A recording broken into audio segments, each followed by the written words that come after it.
I welcome all of you, all the participants and all the panelists and moderator. So all the students of RI also I am welcoming for this session. Over to you, Somashya sir. Thank you very much. And this is the final day of the 3 days 10th National Conference on Mathematics Education. And in this technical session, we have taken up a panel discussion on the theme Issues and Challenges in Teaching Mathematics in the Post-Pandemic Situations. And for discussing this theme, so we have with us Professor Vajulvar sir from NIE NCERT New Delhi, and Professor Praveen Kumar Chaurasia from RIE Ajmer, and Professor Anup Rajput from NIE NCERT will be joining us shortly. And we have Professor G. Vishwanath. Mongolian EDC, then Neelfelter syndrome, Turner syndrome, it is all that number game. I think without mathematics, even biology is not completed. So mathematics is the mother of all sciences. So I welcome all the participants, research scholars and all the enthusiasts for this conference with a warm welcome. Thank you. To look into the reforms in education sectors, have recommended and highlighted the importance of mathematics and its essence in school education sector, and it has been treated as a core subject. Even the various national policies on education have also highlighted the importance of mathematics. For example, 1986 policy talks about education as a vehicle to train the child to think, reason and articulate. And this is through the subject mathematics. And even the new education policy 2020, which has been introduced and it's bringing about systemic reforms in the school sector and restructuring the school education into 5+3+3+4 structure and bringing reforms both at the lower level, even at the highest level of the school education, adding the foundational courses, that is pre-primary education, into formal sector, and even bringing the +2, which are treated as segregated in various states, to be brought into the school education code. Along with the school education, even teacher education is also considered a component of school education. So it is in that context, the new policy also emphasizes more importance on mathematics education. Now, to quote from the new education policy 2020, so it says that it is recognized that mathematics and mathematical thinking will be very important for India's future, and India's leadership role in the numerous upcoming fields and professions that will involve artificial intelligence, machine learning and data science, etc. Thus, mathematics and computational thinking will be given increased emphasis throughout the school years, starting with the foundational stage through a variety of innovative methods, including the regular use of puzzles and games that make mathematical thinking more enjoyable and engaging. Activities involving coding will be introduced in middle school. So this is the highlight of NEP, which recognizes the importance of mathematics and the vital role it plays in understanding other branches of science. So it is in that context, now all of us have experienced the pandemic situation and its consequences on the school sector and exclusively the learning process of the learners being at home, adopting online practices. So in this context, and now many of the states are coming back to the normalcy with the offline classroom transaction being carried out in a phased manner. So now the teachers have huge tasks before them because learners were not there with them for more than 1.5 years, and there was not much of socialization, not much of interactions, not much of exploration has taken place being at home. So with this change scenario and with those 1.5 years, the child might have adopted different roles, different habits and different way of study habits and different way of exploring different electronic gadgets and using all those factors. So it has thrown a challenge to the teachers to deal with the present situation when they come back to school and bringing back to them into the formal settings and avoiding learning environment and making them learn. So it is in that context this theme has been, it takes a prime important stage in this situation. So now I invite Professor Sutosh Vasulwar sir to initiate the discussion on what are the challenges a teacher might be seeing at elementary level while dealing with mathematics in their classroom. Over to you, sir. Thank you, Somsekhar sir, and good afternoon to one and all. This is a very important topic that the organizers of this particular conference have put forward, and maybe this particular topic is for all of us because we are all concerned with the learning of mathematics of our students throughout the world. The teachers, teacher educators, and all the concerned people are worried about the learning of mathematics by the students. And when we were moving further on the roadmap laid by NCF 2005, where the constructivist approach was gaining ground, NEP 2020 has further said many things about mathematics and mathematics education, and we were preparing ground for that when suddenly the pandemic of 2020 affected the economies and health and industrial sector. It affected all the countries in the world, in fact, and the most affected was the school system, the education system, schools, educators. So they were all affected due to this because the new kind of pedagogy or the new kind of thing that was to be adopted, no one was aware about it very much. Education systems, schools and educators, they had to adapt as best as they can to the situation. And this particular thing raises the question of the post-pandemic nature of pedagogy.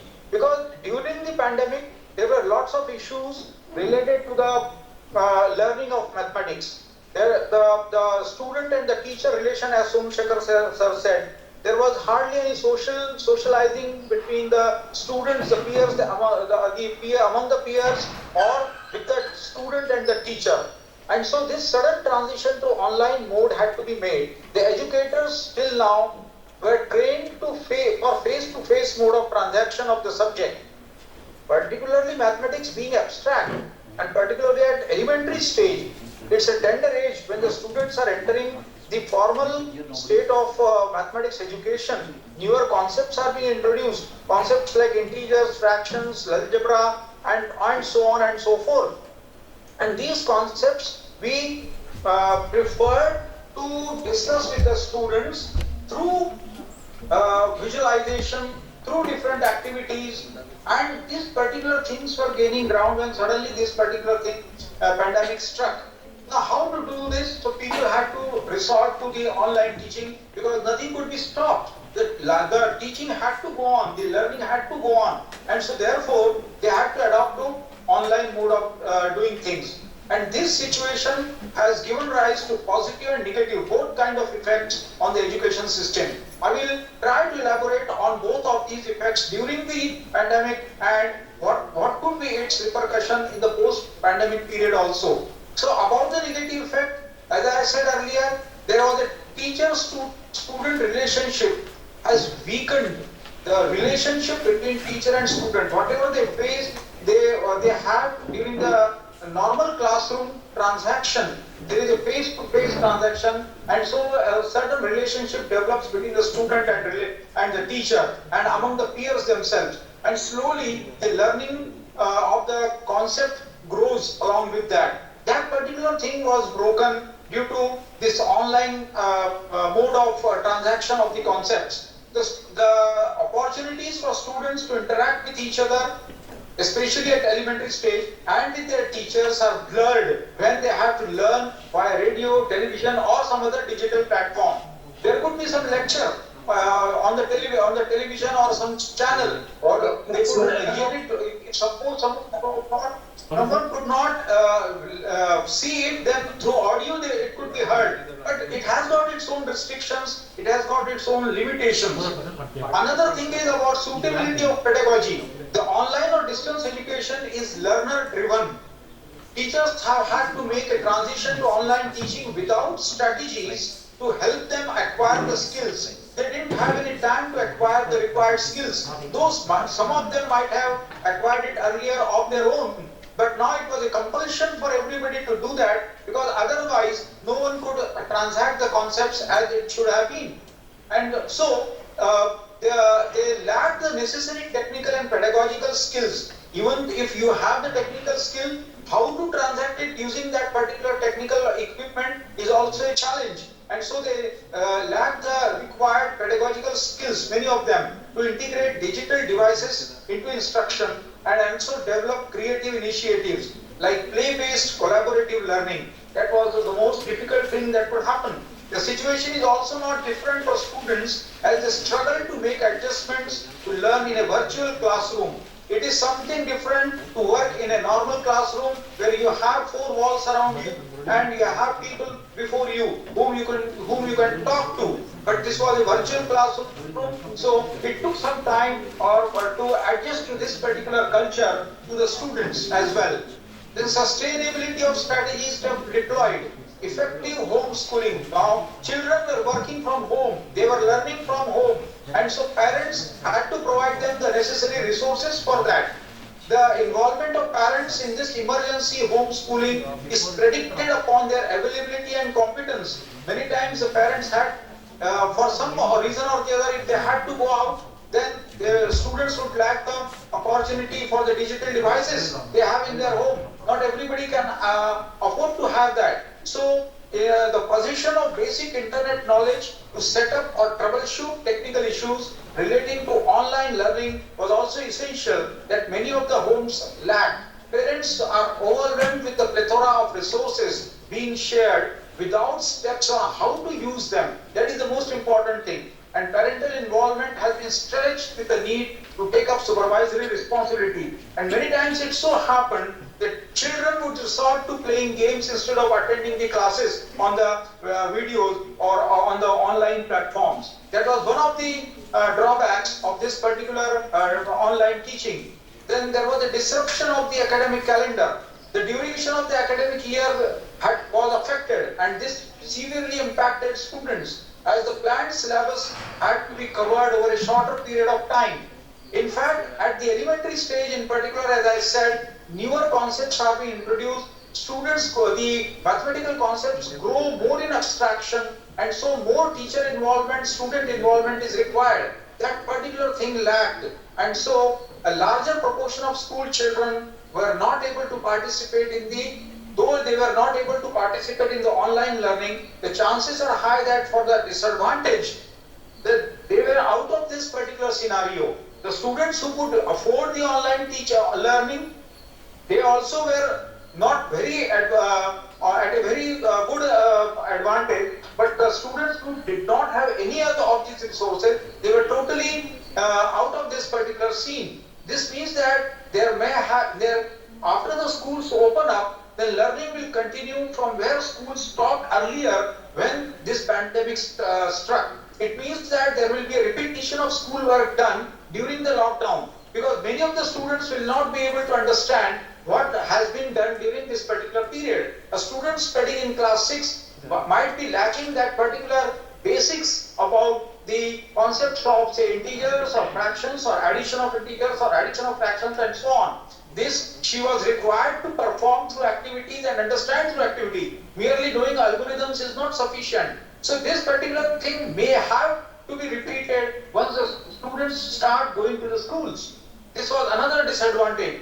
The assessment methods was to a great disadvantage, because the issue of assessment is tied to the quality of the teaching learning process. If the teaching learning has not gone well, if the students have not been able to understand the concepts properly, how to assess and what to assess was a problem.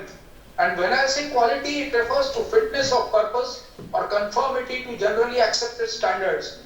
there is a formative assessment and summative assessment and so on, different types of assessments. These assessments were affected. There was, due to the connectivity problem also, many times the teachers could not connect with the students online or through any other mode, so that they could assess what the student has learned, what they have understood. That particular assessment part, formative assessment part was affected a lot.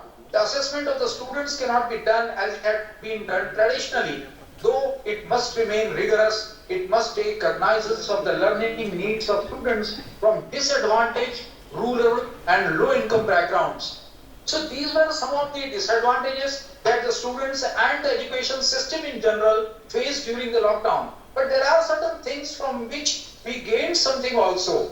It is interesting to note that less confident students, in a classroom there are students who are eager to answer the questions raised by the teachers or eager to respond to what teacher is saying. But there are other students who are fearful of that particular situation, they are anxious about it and they don't want to come forward to answer those, to respond to the teacher's statements. But this was a platform where such students who felt less confident in such things, they were more likely engaged in the online support than they were with the physical support. It is perhaps the ability to remain fairly anonymous. For example, not turning the camera on when receiving online support. So no one could rebuke them or no one could laugh at them, and so they could express their own ideas of their own. That is a key factor here, as many anxious students tend to stay away from mathematics classes and are often frightened that they will be judged when asking for more help. This particular aspect was taken care of because students could now turn off the camera, but they could be audible and they could raise many such questions that they had in their mind. And we proposed that, as per the constructivist approach, there should be a good discussion between peers and the teacher, student and the teacher. Now, it was easier for the teacher to focus on one student for a longer duration, and so the student could interact with the teacher for a longer period and get her problem solved, or get more interested in the exploratory part of the concept. Supporting more students at satellite campuses, there could be some such campuses where some a group of students could gather and the teacher could address them through the digital devices. And in this particular environment, the students feel more safer than in the physical mode that they were undergoing. This particular thing has to be taken care of. And when we talk of mathematics learning, particularly at elementary stage, maybe there are certain things that they lack, but these are some of the things that came out during this particular pandemic. Now, in this particular direction, NCERT has made some efforts to help the students and the education system. It has developed materials in mathematics in the form of audio and videos by our CIT. This can be used by the students and teachers. It is intended to be a learning material. This material is also telecast through channels assigned to NCERT, and attempts are made to make those channels accessible to all the students. It could reach to more remote areas. That particular attempt was made so that the students could have an access to the digital things that were devised by NCERT or the other digital platforms that were developed for them. NCERT regularly telecasts programs in mathematics that involves interaction with experts, teachers or teacher educators. So every week there are at least 2 to 3 days when such programs are held for different classes, and different eminent persons, teachers, they talk to the students, they deliver their lectures, but it is in an interactive mode where students can clear their doubts, they can be motivated to become more exploratory in nature, the concepts of mathematics. They are motivated to explore the concepts of mathematics, and so they get more interested in doing mathematics. Alternative academic calendar was developed by NCERT that was widely disseminated, where some of the concepts were taken care of during this particular period. This also also involves suggestions about transacting the concepts effectively through online mode.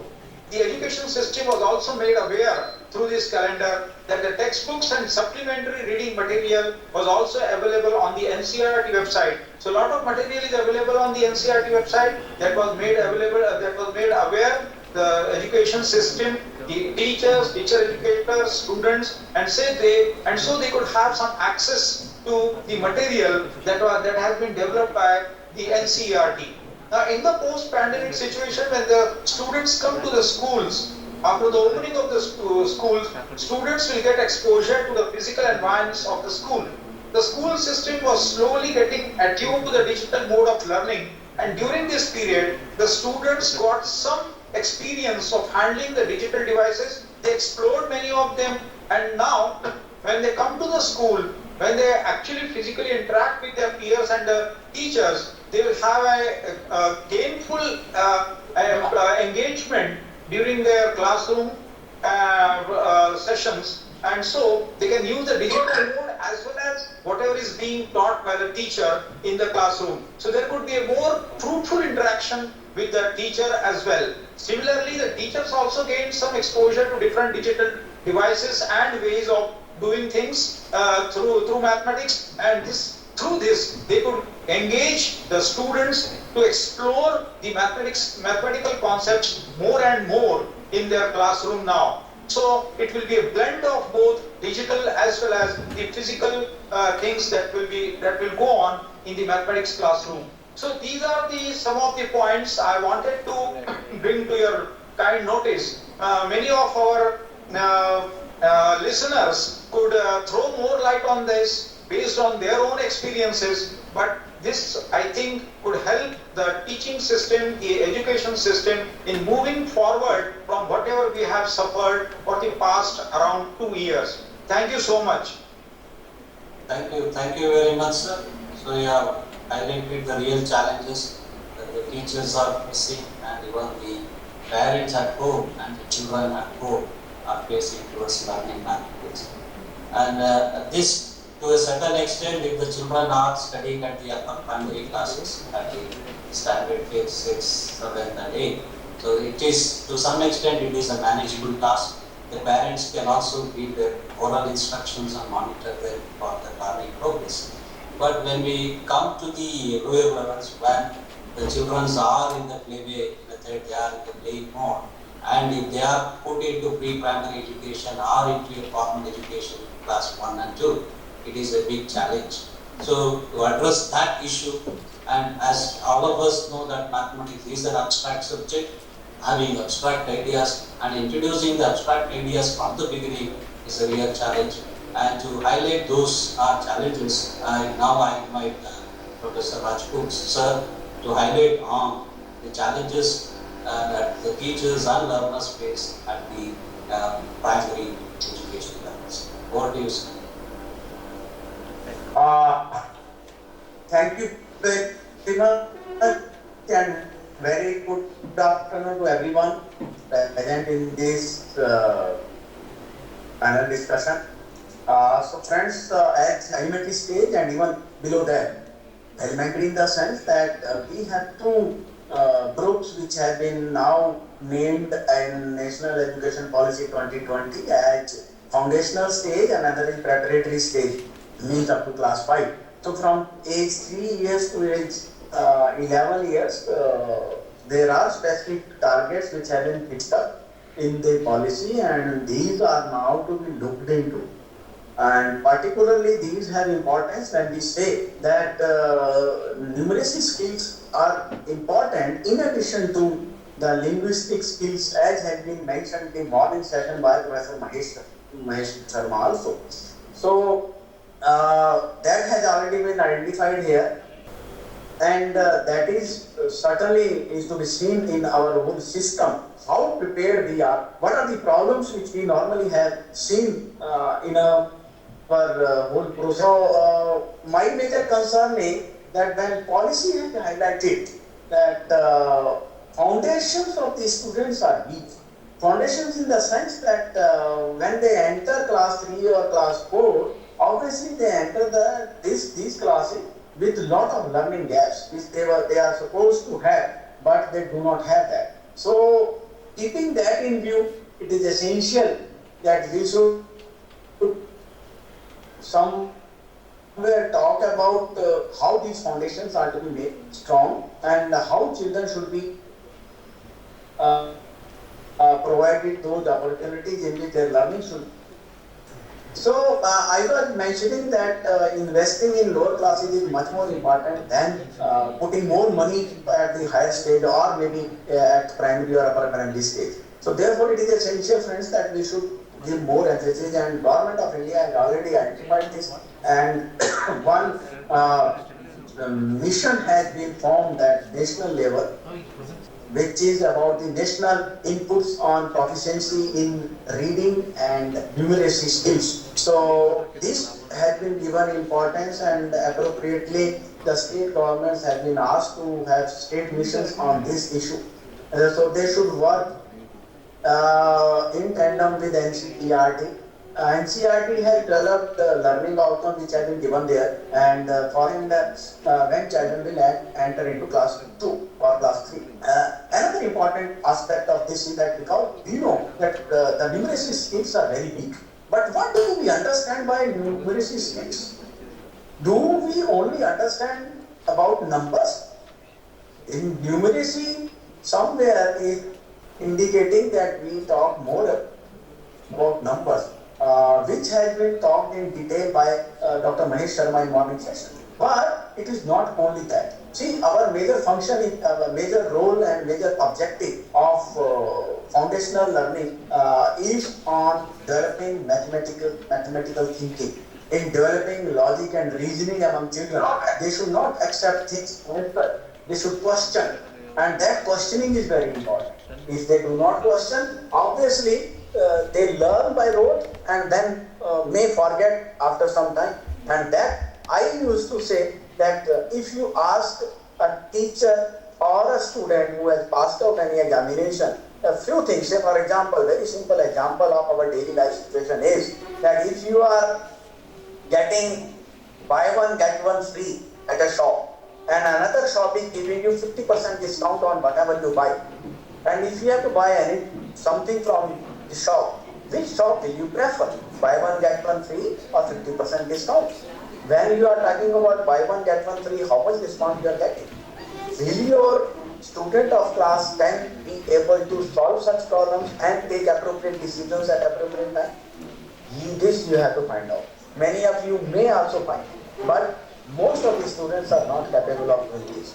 Why? Because the foundations are very weak. Therein we again, as has been mentioned, we emphasized on, say, when a child of age 3 years is entering into a school or at a center, the expectations are that child will start speaking alphabet by rote, start speaking the number names without any number sense. That is what the expectations of the system, which we have to change. This policy has very clearly mentioned, and we are struggling with this. No doubt NCERT, long back when we talked about early childhood care and education, we also emphasized there that instead of children focusing or forcing children to learn number names, to learn alphabet, to learn many other things by rote only, is not the way to make foundation strong. They should have their understanding clear. Number sense is to be developed. As composition and decomposition of numbers, that is very important. The development of number sense is important. And in addition to that, whatever is around a child's daily life, maybe the shapes, maybe the positional vocabulary, then understanding where this vocabulary is to be used and how. I still remember that many people still do. If you ask any direction, they will say indicate from a right hand and will say go to left. Indicating from a right hand and are saying go to left. So they even are confused what is right and what is left, because we have not appropriately learned these in our system. There is another very important aspect. If you see, if we go to a new place now, these times this is very, very easy. Everybody opens the GPS and then can go anywhere, wherever they want, and directions are being given, alternative routes are being given. So many things are being provided. But earlier, we, even when we go to a new place, we were asking many people. We were going somewhere, and then at one point we asked where this place is. He or she indicated to some other place. Then we went to place, and then we asked again, and we were asking 3, 4, 5 times before reaching our destination. But there are many people you still may find on roads. Some of the people who do not even understand English and Hindi, but they have a map in their hand, and on the map they try to they find out the location, they find out the way. How do they do? Because their map reading skills are importantly inculcated, developed at a very early stage, which we do not. Data handling, another very important aspect. This is not only about say using numbers and different. This is about the processing of information.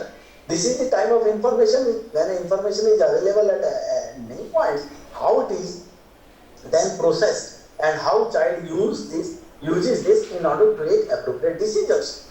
Say for a child of class 1, if child has to celebrate birthday and mother has asked that you ask what we want to give fruits to the children, one fruit to each child, you ask which fruit is liked by which child. So how many banana, how many apple, how many oranges, how many such other fruit can be given to the children. So then what a child has to do? Child has to then appropriately find out the number and then to take decisions on that, and that can be done by a class 1 child. So these are certain important aspects which we have to introduce in our system. NCERT has already talked about in curriculum framework 2005. In the textbooks we try to translate this all, but even right now also, number one, first problem is that these books have not been appropriately used in the system. We did not have any systematic way of approaching children of age 3 years to 6 years. We were saying that there are 2, 3 major places where the children can go, and some of the children are at these places. One is an Anganwadi, which is run by Government of India, Ministry of Women and Child Development. Then that is almost at every place, but very few children are going. And there in those centers, the center person, the person who is facilitating, is only looking after engaging the children in some play activity, looking after about their vaccination, about their health issue, and looking about their some physical growth, but not about the cognitive or mental growth, because this person is not appropriately trained. Then another place where the children are is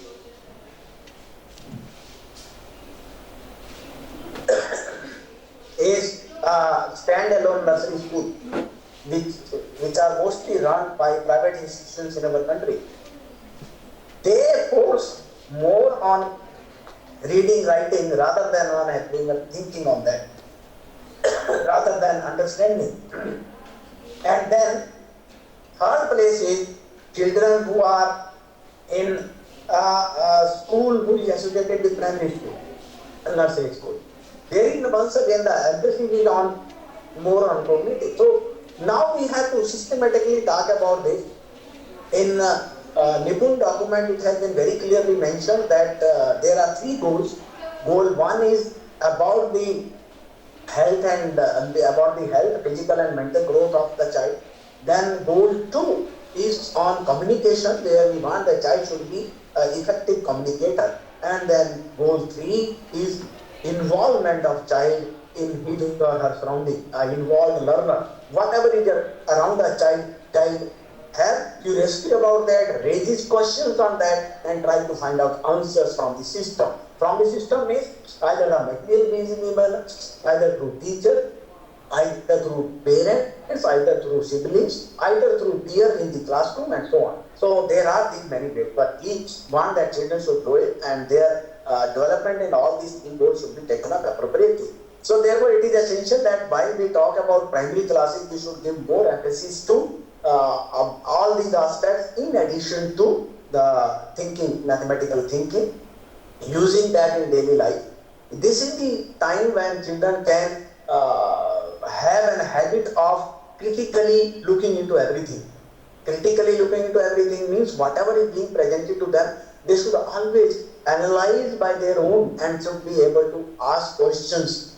Some of the questions may be answered by peers, some of the questions may be answered by the teachers, by the parents, by others, or some of the questions answer will not be available right now. That may be answered later on. But questioning is very important, which we want that every child should have. So that is important, and while child is entering into class 3 onward, then there will not be much problems, because child has the number sense, child has developed how these numbers are being operated, how addition is being done, how multiplication is being done, as has been mentioned very clearly in the morning session. So friends, it is essential that we should work more on this.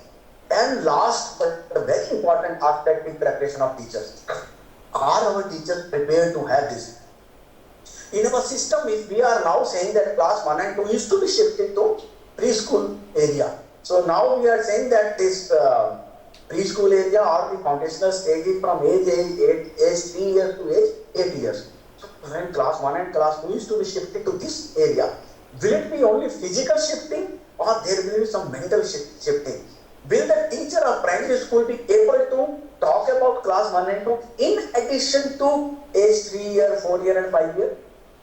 Or a teacher of Anganwadi will be able to take care of the learning requirements of the child of class 1 and class 2? These are major questions. We have to do lot of training, lot of capacity building programs for continuous development of professional development of teachers who are already in the system. We have to make changes in our present system of teacher education. Their interventions, their way, we still now have an understanding that a teacher at the lowest qualification, a plus 2 or 12th class pass, and a 9-month or a 1-year course of NTT, National Teacher Training, Nursery Teacher Training, we sufficient to talk about nursing in teach in a nursing school, which is really a wrong premise. We have to have qualified, well-trained teachers in this system. Otherwise, then we will certainly be having problems at class 3 onward. Then when child is entering into class 3, 4 and 5, there will not be much problems, because child has already tuned to learning in this way. So friends, that's all I wanted to speak at this stage right now, and maybe I am present throughout this session, so if there are any questions after all the presentations, I will be happy to answer them. Thank you very much, sir. You have highlighted the government initiative in bringing the aspirations of the new education policy to reality through Nipun program, and the synergy it is working out with the different departments, and emphasis it is given to teacher preparation activity in teacher education sector and all those issues. Now we move on to the next higher level in the school education structure, that is the secondary level. As per the present NEP 2020, it covers 4 years. And now we looked into the early entry into this formal school system. Now this last 4 stage is the terminal stage. Is that the challenge what we face at the initial stage is the same, or does it have a different view at the terminal stages of the school education? So for highlighting all those issues, now I invite Professor P.K. Chaurasiya sir to talk on those issues. Thank you, Professor Somsekhar sir. And first of all, I would like to congratulate everybody, because today is the National Mathematics Day, and we are celebrating this National Mathematics Day on behalf of, by just performing such type of mathematical activities. Every RIs, every other institution is performing some activities towards celebrating this National Mathematics Day. So this is a matter of pleasure that we are also celebrating this thing. In this panel discussion, we have already heard Professor Ashutosh Pajalwar ji, Professor Anup Rajput ji, and they have given lots of, they have already highlighted the post-pandemic situations at secondary level, at elementary level, and the things which Professor Anup Rajput has already discussed about it. My role is to discuss about the things at secondary stage. Definitely at the secondary stage, the things are quite different. And this pandemic had really impacted our secondary stage also. First of all, I would like to emphasize what are the things which are recommended in mathematics education at secondary stage, and then we can think of what are the impact has come on the secondary stage, and what could be the because the most things already Professor Ashutosh Goyal has already covered most of the things which is related to the common pandemic situations, issues and challenges. I am just highlighting the things which are really expected at the stage of secondary, and then I will be discussing more thing about the challenges and issue about it. So the thing is that at the secondary stage, the mathematics comes to the student as an academic discipline. That is the thing. See, everyone knows that mathematics is an abstract thing. Mathematics is an abstract thing. We are talking about the abstract nature of the mathematics. Since beginning, even the symbol 1, when we represent the symbol as a symbol 1, this is an abstract thing. And we are just connecting this symbol 1 with one ball and saying that now I am concretizing this symbol so that the student would be able to understand the sense of this symbol, and he will be able to get that this symbol 1 is representing one object itself. By connecting this this symbol with a concrete object. So at pre-primary stage, at primary stage, at secondary stage, whatever the things, whatever the mathematics has been dealt with, we have tried our best. We are trying our best, and it has been already done that the things have been concretized so that the students should be able to get the things at this stage, as per the appropriate age of that stage. Now the thing is that when the student is coming at the secondary stage, the things the subject is an academic discipline only, and the abstract nature of the mathematics come in the picture properly. They begin to perceive the structure of mathematics. At this stage, the students are they have started to perceive the structure of mathematics. The notion of argumentations and the proof become central to the curriculum at this stage. Mathematical terminology is highly stylized at this stage, self-conscientious and rigorous. The students appreciates how an edifice is built up, arguments constructed using proposition justified earlier to prove a theorem, which in turn is used in providing further theorems.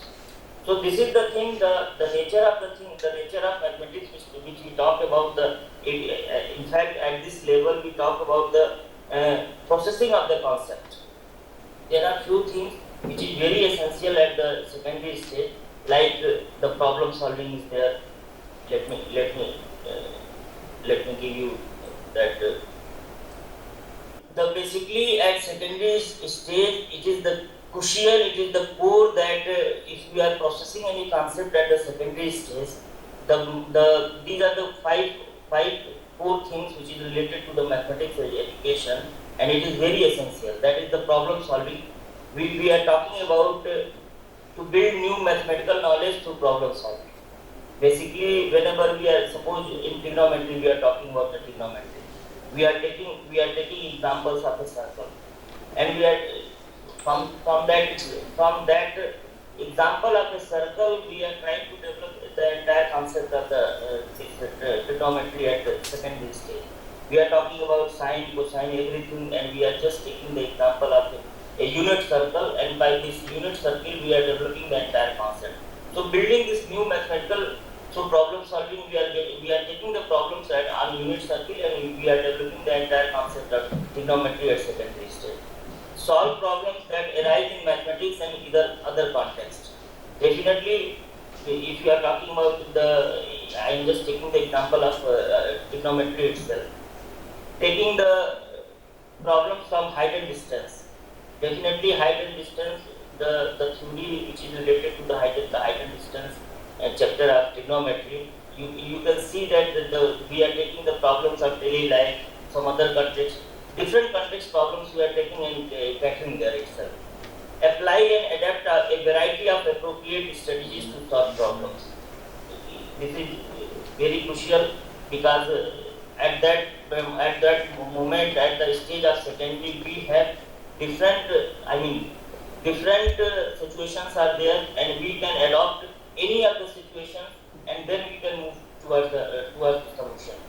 There is no one and only way to proceed for a solution of a question. So that is the thing. Monitor and reflect on the process of mathematical problem solving.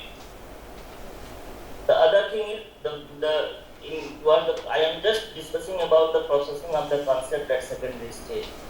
Definitely, these things are also related to the this processing of concept is also related to the elementary stage. But this is very formal at the stage of secondary stage. If you are talking about the stage of secondary, this is very formal. The reasoning is very formal. We are talking about deductive reasoning, and everything is you have to look for the you have to be very imaginative. You have to very you have to be imaginative for the reasoning, deductive reasoning. You know about the deductive reasoning at the secondary stage. It comes in full fledged at the secondary stage. So that the thing is recognizing reasoning and proof as fundamental aspect of mathematics, make and investigate mathematical conjectures, develop and evaluate mathematical arguments and proofs, select and use various types of reasoning and methods of proof. At earliest. The third thing is in the process of the concept is the communication. Organize and consolidate their mathematical thinking through communication. The communication is very, very important. You have to organize whatever the thing you have thought about your concept. You have to organize the thing, and then you have to produce your result. Just taking an example of Rolle's theorem. Rolle's theorem at high secondary stage, we are discussing the Rolle's theorem, and in the Rolle's theorem, you can see that if you are able to visualize the Rolle's theorem, it is very easy. It is just talking about if a curve has a max minima, if a curve is intersecting x-axis at 2 points, then definitely there will be a point on the curve, and the tangent on that point will be parallel to the x-axis. If you are able to visualize this, it is very easy to understand the theorem. But the thing is that there are so many things you have to understand what is the tangent, what is the x-axis, and how a curve is intersecting at 2 points. So all these things you have to visualize proper, and then you have to communicate their mathematical thinking coherently and clearly to peers, teachers, and others. The communication is very important at the stage of communication. I mean, you have to communicate yourself also. Whatever the things you are absorbing from the concept, you have to communicate that things to yourself also, and if you are able to communicate yourself, then you will be able to communicate to your peers, with your teachers also. Analyze and evaluate the mathematical thinking and strategies of others. Use the language of mathematics to express mathematical ideas precisely. Now the fourth one is the connections. Connections is recognize and use connections among mathematical ideas. Understand how mathematical ideas interconnect and build on one another to produce a coherent whole, and recognize and apply mathematics in context outside of mathematics. So the other thing is the connections, the communication and the connection. Connection comes first before the communication. You have to connect whatever the things you are knowing about the concept, whatever the basic things, whatever the prior knowledge you are knowing about the thing, and then whatever the things you are understanding, you have to give a proper connection among them. Then only you will be able to communicate properly about the concept to yourself, and then to others also. And the last thing is the representation. If you are talking about the processor of the concept, the representation is as important as the earlier points. Create and use representations to organize, record, and communicate mathematical ideas.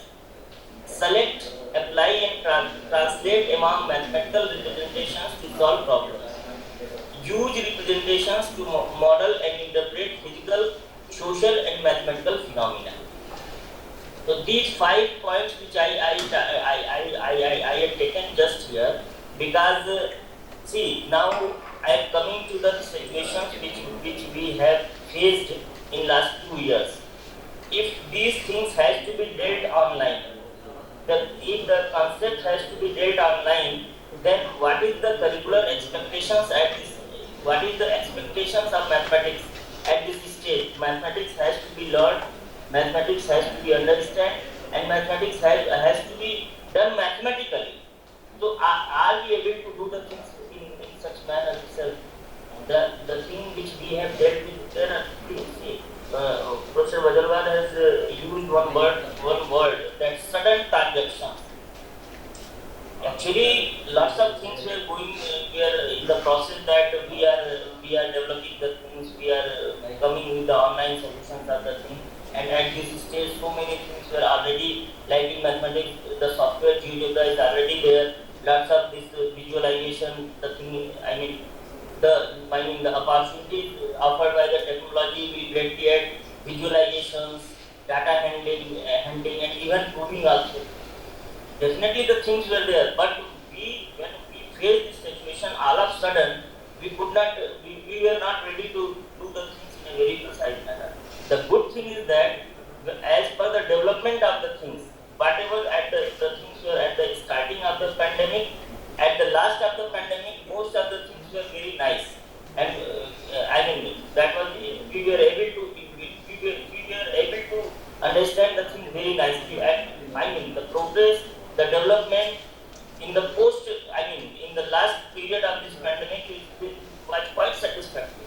I am talking about the senior secondary level and secondary level itself.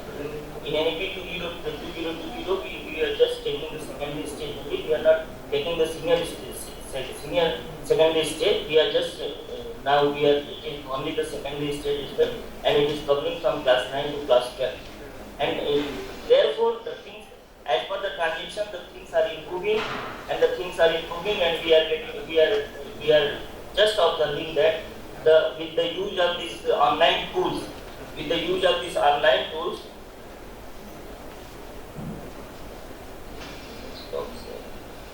with the use of these online tools, we were able to get some sort of solution, so that we could help the students, and we could help the schools also, so that the nature of the mathematics, the essence of the mathematics, the curricular expectations of the mathematics could be fulfilled at this stage. Thank you. I am here itself, and if there will be any question at the secondary stage, I will try to reply those questions. Thank you very much, sir. So you have highlighted the cognitive development of the adolescent learners at the secondary stage level, and where the mathematics gives more importance for cognitive thinking process, reasoning process, and acquiring problem-solving skills, which is very much essential for their future life activities. Now, I will move on to the next speaker. So, as we know that during the pandemic, every one of us were forced to go towards the technology and make the use of technology to facilitate school learning process. So, in this context, now I invite Professor G. Vishwanath to talk about how technology has been helpful in dealing with the pandemic situation, and how it could be dealt in the after pandemic situation also, and also to consider its impact in the teacher preparation activities also. Over to you, sir. Okay, thank you very much, Professor Somsekar. Professor Anup Rajput, Professor Rohit Chaurisha, Professor Vajalwar, and other colleagues and academic colleagues from the different parts of the country, and my dear students also here. We have this, when it comes to this, the teacher education, we have faced two kinds of situations. One is during this, the pandemic, that is the last year. They provided this, some predatory inputs for this, the teacher education. And when they have to go for this implementation at the field level, there is a practice teaching, and they have to go to online. That means they have acquired this, some critical inputs, and some kind of the exposure to the classroom through our the school attachment programs, which we used to call it in our place, and some places they used to call it as a some kind of the short-term medical exposure to the teacher preparation program. And this year is a different kind of situation. And these preparatory inputs are provided through online, and now they have to practice through offline. This is the situation that we are having, two kinds of the situations. And both are critical situations that we know. In the teacher education, we all know that the most important component is the development of this, all the three domains of learning: cognitive aspect of this, the teacher preparation, affective aspect, and the psychomotor aspect. All the three are important, equally important when it comes to this, the teaching. So the cognitive aspect that will normally which you can cover by using some kind of the theoretical inputs, may be provided to some extent by using this the online teaching. And when it comes to the another limitation, that the teacher education from the beginning is a serious criticism throughout the country, that among all the different sectors of this the education, the teacher education is the use of the technology, particularly in this the classroom transaction, is very limited. That is what the criticism. But anyway, at least the pandemic made most of these the teacher educators in the country who adapt and so because adapt to these kind of technologies. And but the sudden change has put a lot vacuum in teacher preparation. Particularly, it has a lot of implications. And just I come across one article published in the SAGE journal. This article is published in this April 2021 issue, written by Catherine Cho, Toet, Gold Haber, Roti, Topol. These are the three people. That the effect of this COVID-19 on teacher education programs, and this, as a part of that study, they collected this information from the teachers and the teacher educators and their perception about this, the implications of this, the COVID on teacher preparation program. By and large, here also we have done a lot of changes because of these implications. We have reduced the number of practice lessons, and we have to change our pattern also because various limitations that we are having in this, the teacher preparation program. All of we know that particularly when it comes to the first situation which I told, they provided this the inputs for the teacher, that the whatever the activities that they are expected to carry out, some critical inputs are provided before this the pandemic. During this classroom transaction, like some kind of pre-active phase activities, and how these pre-active phases activities that they can carry out, this kind of inputs are provided, preparing this the instructional objectives, preparing this lesson plan, doing the content analysis. So these inputs are already provided, and they have got little so the benefit. And also the interactive phase, normally as a part of the teacher preparation program, we conduct this the peer teaching, simulated teaching in the simulated environment. We provide this the inputs, and they acquire normally this the what is this the skill acquisition, knowledge about the skill, and practicing the skill and transferring the skill into the classroom, all the three phases. So at least the first two parts partially they have acquired. Using that when they go to this the transferring the skill, so they have faced a big challenge, particularly whatever that Chaurasia related, that the all these the 5 components which he has mentioned in higher secondary level. Even at this the lower levels, there is that is the preparatory foundation, preparatory, and other levels also. Particularly when it comes to just teaching of mathematics, most of the time we need to use this the blackboard, and we are mathematics teachers are finding very difficult, particularly in the teacher preparation program. We observe some of these the teachers, they are student teachers, they are finding very difficult to use this, the blackboard. So without using the blackboard, just they are writing in a page and just focusing their camera, this, the visibility is also not clear, and they are not able to prepare learning resources at all in most of the places. That is what we have observed. This is a serious aspect. And when it comes to this, the second part, that's this particular post-pandemic period, this time, this, the inputs, whatever this, the skill acquisition, or this, the cognitive aspect. Hello? The cognitive aspect of this, the skill, that is knowledge acquisition and skill acquisition. These two components we have to go through online. Then at least the knowledge acquisition to some extent we are able to do. Then when it comes to this, the practicing, providing the practice and preparing the lesson plan and just the discussion about this, the lesson preparation. Like these normally we used to have what is that the pre-internship conference, that is before send them to the actual internship program, the actual school attachment program, a school experience program, whatever may be in nomenclature. Before that, we used to conduct this the internship conference, particularly in all REs. This is a practice inside constituents. There is most of the other higher education institutions also trying to adopt the same way. This the teachers, this will be given training on various aspects of the teacher preparation, particularly this when it comes to this the assessment of the performance. So we used to give these the reports, and as a part of that, we used to arrange some kind of demonstration lessons. With the lesson demonstration, fixed to this lesson demonstration, we usually have the lesson discussion. So where this the student, teacher, or the person who is doing the demonstration will prepare exemplar plan that will be discussed, and the inputs, that kind of the kind of awareness to the others how we have to observe. Because that also helps the student teachers to observe this peer observations. And similarly, this the lesson transaction will be done in the demonstration and post lesson discussion also.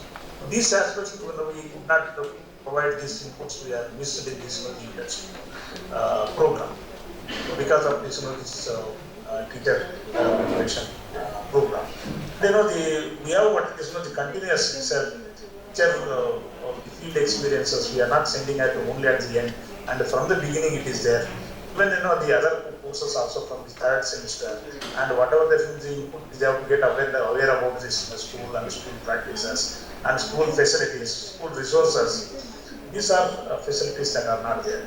Now, this teacher education, just hypothetically, one or two things which in the literature just I am need to say focus on some kind of the resources. This exclusively for this the teacher preparation resources, like for example, we have the different skill components of this the teaching. Normally we have to inculcate among this the student teachers, particularly this skill of introducing the lesson, skill of explaining. Particularly when it comes to this mathematics, we need to have some kind of the video of the resources. Using this technology, we need to prepare and we need to keep in this the repository. Teacher education institutions can think about creating some kind of this pandemic is temporarily almost it is about to go, but then again people say it's from February it is going to be peak. But we don't know that kind of this the future. So that is why we need to get prepared for any kind of challenge. Particularly for school education, NCRT guided the large number of the states by preparing this the alternative academic calendar. The most of the states they have adopted, and with the little modifications they could implement, and then they could follow this facing this the challenges of this the COVID. So, but the teacher education is because the inculcation of the skills. When they are not able to acquire this the professional skills that is required, essentially required to become a competent teacher, then if they come to the system, the system will have a lot of implications. So that is why this the teacher preparation program needs a lot of support, and we the teacher educators need to think about preparing some kind of the repositories which helps this kind of pandemic situations and future. So that is why there are much more implications on this, the quality of this. We know that just before concluding that, I would like to say that uh, at least the school age teacher education, the use of the technology. Now everyone is thinking about how best we can use the technology out because we are not prepared. Suddenly we don't have the resources to make use for using in this teacher education program and adopting this the technologies. It's another observation that all my colleagues are here. This most of the time our this integrated program, longer duration teacher education program teachers, we observe that their performance is better than short duration teacher preparation programs. That is what we observe every time. Last time because of this, the lack of the inputs, the situation is different. Because this the short duration teacher preparation program students, they got little inputs for the pandemic, and so that helped to some extent for them to do more effectively than compared with this, the other students. I think this year we have to wait and see because we are just observing and they are practicing, but they are facing a lot of problems because the lesson plan, because inputs which are given, and here we used to give some kind of exercises and they have to come back and they have to come to discuss. So that the particularly this the affective domain aspect is missing a lot in the teacher education, and we have to wait and see at least all the time this quality of this the teacher education has suffered a lot because of this the implications of the COVID. I think the post-COVID period we need to do a lot of things. We are probably be giving some kind of the additional inputs and maybe providing some kind of the extra inputs for this the people who are not able to acquire this much of the professional skills need to be focused on that. And we everywhere, not only in IEs and the NCERT institutions, everywhere in the teacher education institutions, it has suffered a lot. And this they have reduced in some places. They never conducted, but they have only with one teaching, one lesson, one small sample lesson. They have completed that. The program is over. And some places, what they did, they used only peer members only, without getting any awareness about the school. They have given. So such kind of people, if they come to the school system, they find a lot of problems. They find it very difficult to cope up with this the regular routine work. The teacher, as a teacher, function as an effective teacher. So with this, so I just conclude. Any more issues are there? Any more discussions are reported? I am available here with other colleagues here. Thank you very much for giving me this opportunity. Thank you, sir, for highlighting the challenges the teacher education sector is facing, and in particular the student teachers are facing for their school internship activities. And as the policy also insists that every individuals in the learning process and the teachers should also embrace technology and make technology as part of the internship learning process. So it is in that context the technology has to be adopted because we are dealing with 21st century learners, and these 21st century learners are already exposed to modern gadgets and they are well-versed with all the technology devices and tools. So even teachers should master them and use them adequately in their teaching learning process. Now it is open for delegates. We can take one or two questions. So those who want to ask, you can raise your hand and you can pose the questions to the panelists. Type even in chat box also. Yes, yes.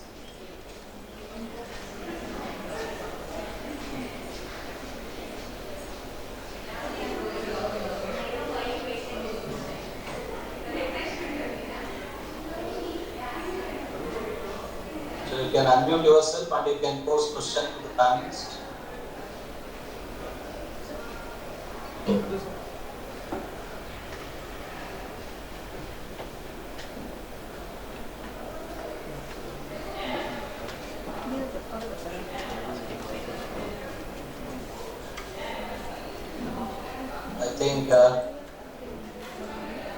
I think no questions even in the chat box. Yes, sir. Sunendra, sir, you can go ahead.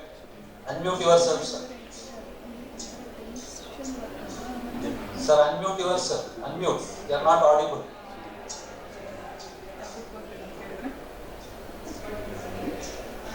I'm closely following all these things. Yes, sir. My suggestion or feeling is we should reformat all your textbooks. There is a need to empower students because about 40% of your clientele do not have computer assets or electricity problems, are good teachers and things like that.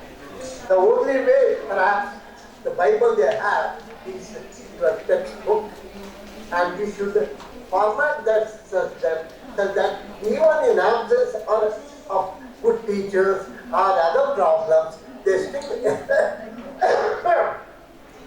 able to continue or understand the basics. This I have presented in my paper also, but I thought I should make a request to this elite or decision makers to change the format of your text. Okay, sir. No extra because whatever you are printing, you are going to print it. But the format of the pages should change to learner success centered format. This is my experience of the distance learning I was heading Indira Gandhi National University since its inception. So this is my request that you need to change. If you want any help, I can willing to do that. But since you are all already well informed, etc., I can only make an appeal. You see, and my feeling is that from teacher-centric mode, whatever you are calling teacher education, etc., that all these are all for future. But we currently have so many teachers of varied background, but every student faces the same examination question paper, same thing, which the teachers are not able to deliver. I am not criticizing them, but I am trying to empower the students side. Without any facilities, we have passed all these examinations. Now, why do you talk so much about technology when 40% of them do not have good basics? So this is a central problem the nation faces. I am not criticizing anybody. I can only appeal that there is a strong need to make learner what I call pedagogy of self-learning to be implemented. So if you want to ask what it is, I can give another lecture. I am not invited here, so I have to keep my mouth shut. So, but I am saying, if you want to look at my background, I have some few words. No problem, sir. Rajput sir will answer to that. Rajput sir will address. Even I too wanted to respond to this. Okay. Yes, sir. No problem, sir. You are making your appeal, sir. Yes. I want every student to get all the facilities who sits in Delhi, Delhi metro, or you say DPS. Take it for example, DPS student. A DPS student facility should everyone in the last mile student should get. The basic thing for this is your textbook, and that needs strong reformat. This is my appeal. Somebody of why I am sitting all today is to No get problem, sir. Okay, sir. Now Professor Rajput sir is leading the publication. Thank you. So, respectfully, I am for you, I am with you, and I am for the nation. Yes, So, we welcome you, sir. Take it very seriously. Yes, sir. Rajput sir. Thank you.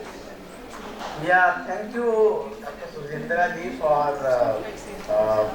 pointing your comments towards textbooks, because this is very, very essential material between the teacher and the taught, particularly in the area of mathematics learning rather than other subjects. But if you remember, in 2005, we made drastic changes in the way the books are to be presented to the children.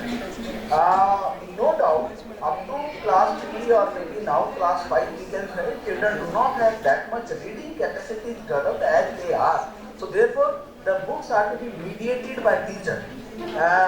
Teacher has a very, very important role to play while textbooks are being used in the classroom. Then after 6 onward, most of the books which have been written, those are written in one-to-one way wherein we are directly addressing students, if you see in the format. In our 6th to 8th class mathematics textbooks of 2005, if you find there are many places wherein we say you should sit together, discuss among yourself and then decide this. You should do this, you should do that. But how many children are reading that? Because only a textbook cannot help in overhauling whole the system. There are few other things. Say for example, the important aspect is the teacher. How teacher is going to use that? How teacher understands about the learning of the children. So if teacher is using only for examination purpose, then obviously nothing can be done by through textbooks. I can have a better books, a very good book, but teacher is only concentrating on examination, on few questions are to be solved given in the end of the chapter, and understanding that if child is able to solve those questions and understanding then mathematics is learned, which certainly is very, very bad in our system. So therefore, another important aspect which we have to see in addition to textbook and teachers is about the examination system. We have to somewhere dealing examination with learning. Our total learning is only for examination. What is being tested is being learned or being taught. So which is a very, very wrong premise. We should somewhere understand this also. So we need the overall system is to be changed, not only textbook. A change has been somewhere attempted in the year 2005. If you see, books are written in slightly in that direction. We certainly will take your help in writing another format of the textbooks. But important aspects is about how these books are going to be used. For what purpose these books are going to be used? Whether these books are going to be used by the learner for learning or for examination. If examination if we data for examination, then obviously instead of having a book of around 200 to 300 pages, children prefer to have a book of 1000 or 4000 or 1200 pages. Why? Because that book is containing large number of solved questions, examples are being given, and large number of similar problems to be attempted by the child. Similar problems, not any difficult, which provides some thinking to the children. A 200-page book of NCERT may have all the questions given in the chapter different than any example given there. All questions are different, which certainly prompt children to think, and that is very important. Not only to copy the process, copy the procedure which is given in the example. So this has to be understood very, very importantly, sir. Until we make a change in this whole system, our textbook obviously we will attempt this time also to write better textbook. We take your help, whatever you can suggest us, that also will be considered. But ultimately, teacher education system, teachers understanding, parents understanding, society's understanding, examination system, all these are required to be changed. Once examination is changed, everything will change. Once high-speed examinations are there, which certainly decide about the future of the child on 3 hours examination, somewhere is to be do away with. Then we cannot say that in class 12, if you are not attempted good in that examination, 3 hour examination will be subjective. There is no objectivity in this. That is subjective to the time, subjective to the situation, subjective to the context of the child. So, getting good marks there, your whole future is decided on that examination. So, somewhere that high stake on the examination is to be taken away, and learning is to be put in more important place rather than an examination. So, that is my submission, sir. No doubt, we certainly will take your help in writing new format of textbooks. Okay, Vishwanathan sir. But in addition to Professor Anup, actually NCERT helping a lot, Sudhindra sir, to particularly by filling the textbooks, by energizing the textbooks. QR codes are available, and because the books are accessible in PDF format through mobile apps also. E-Pathshala apps are already developed by NCERT. Books are accessible to the people. And also, in addition to that, NCERT immediately started this, the developing some e-content. There's a PM E-Vidya channel, all of you know that many majority of the people are involved. prepared some kind of immediately some kind of support material is prepared by NCRT, but this is unexpected kind of situation came. At least NCRT to do some kind of some extent to make use of this the resources and the using of the sharing of the resources and reaching to the large number of the people. And also, the under Diksha platform made tremendous changes in the Diksha, that digital infrastructure, that unlimited cloud space is given to the states, prepares this the learning resources in their language. It is continuously providing the support. So that is what I wanted to add in addition to what Sir Anup said. Thank you very much.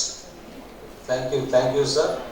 So, that was a valid discussion.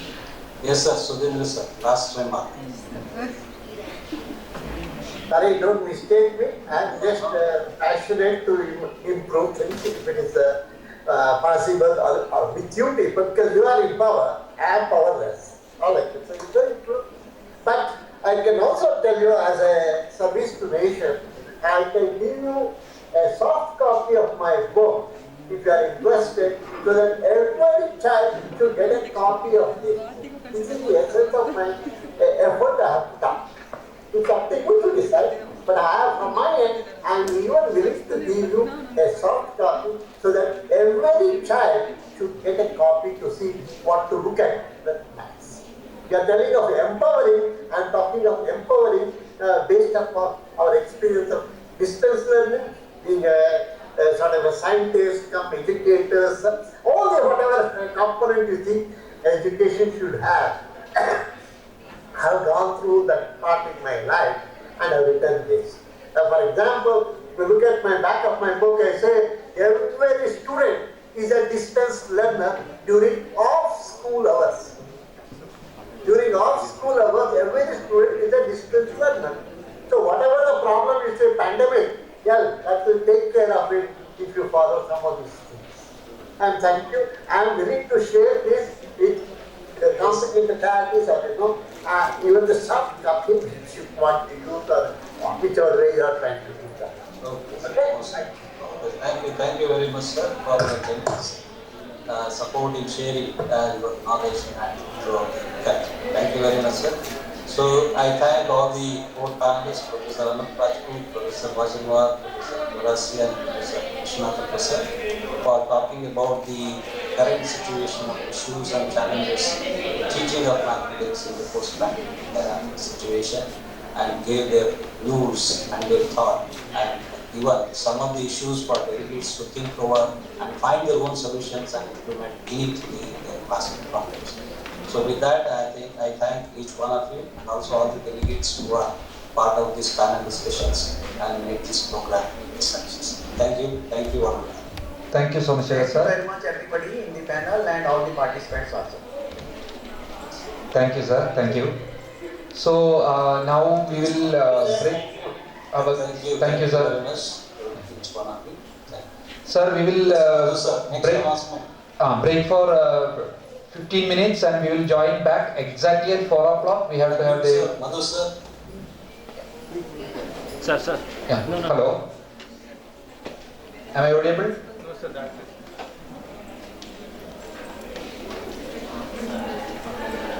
Thank you, Somashira sir, and all other delegates and panelists and all the participants.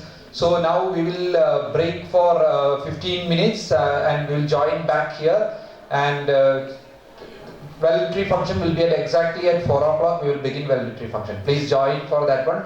Also, we will send a feedback form immediately after that one. Everyone has to give the general comment, suggestions for improving that one for the future, next conference and other things. Thank you. We will break for 15 minutes.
असतो मा सद्गमय तमसो मा ज्योतिर्गमय मृत्योर्मा अमृतांगमय. A very good evening to everyone present here. On behalf of Regional Institute of Education, NCERT Mysore, I extend a very warm welcome to all of you to the valedictory function of 10th National Conference on Mathematics Education. So let's begin the program with the blessings of Almighty. So I would like to call upon Ms. Nagavarshini, Kajal Kumari and Saujanya of RI Mysuru for the invocation.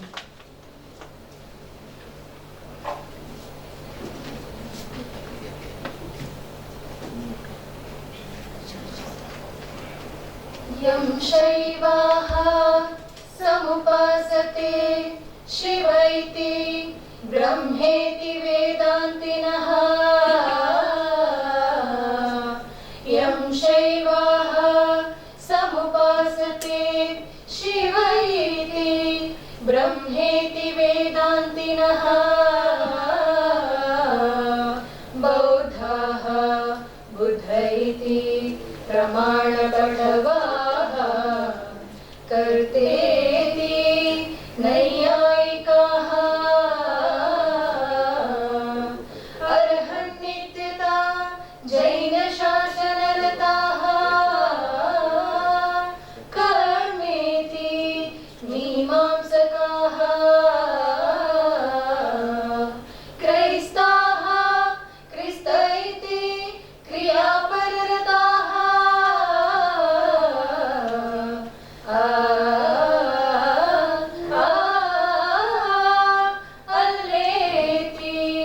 महम्मदाः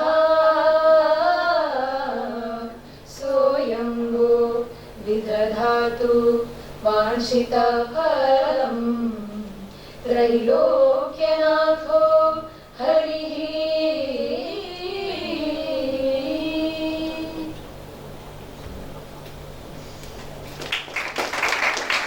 Thank you.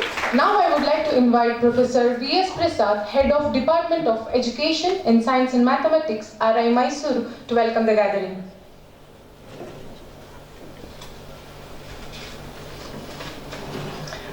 Good afternoon, everybody. It's my proud privilege to be a part of this conference. I welcome all of you for the valedictory function of this 10th National Conference in Mathematics Education. As you know that NCERT has started to conduct such conference in the memory of Ramanujan on his birthday. Today happens to be the December 22nd is the birthday of Ramanujan. So we are all celebrating in this manner. In fact, every RIE it's a rotation program. Every RIE is going to conduct this program in a year. In 2016, we conducted in RI Mysore. I happened to be the coordinator for that program. This year, I am really very happy that Dr. Madhu sir is the coordinator of this program. And RI Mysuru is celebrating this particular program. It's my proud privilege to say that Professor Y. Srikanth sir, Honorable Principal of our RI Mysuru, is always a backbone of all the programs. He is always supporting us in all the ways, and he is guiding in all the ways actually. Because of his guidances and support only, such programs are going to be successful. So on the behalf of Department of Mathematics, on the behalf of RI Mysore, of course he is also our family, I heartily welcome you sir for this valedictory function.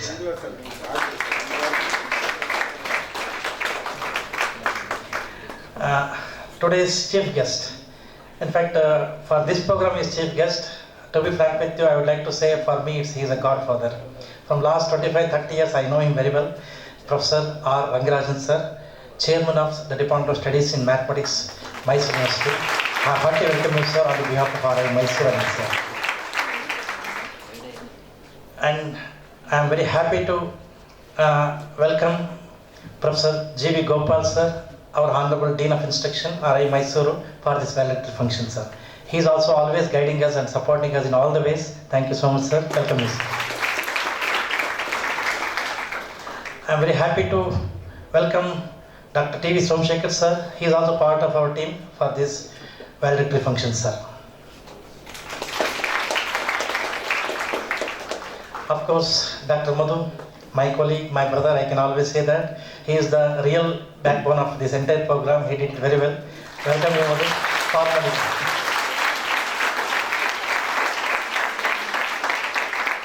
I would like to welcome the principals of all the RIs and the staff members of all the RIs and the staff members of our RI department of RI Mysore also for this valedictory function. Last but not least, I would like to welcome all of my wonderful students. Their support was very nice throughout these 3 days. I welcome you all of you for this valedictory function. And I welcome one and all, particularly DE department people. I welcome all of you. And I welcome all of you one and all for this valedictory function. Thank you very much.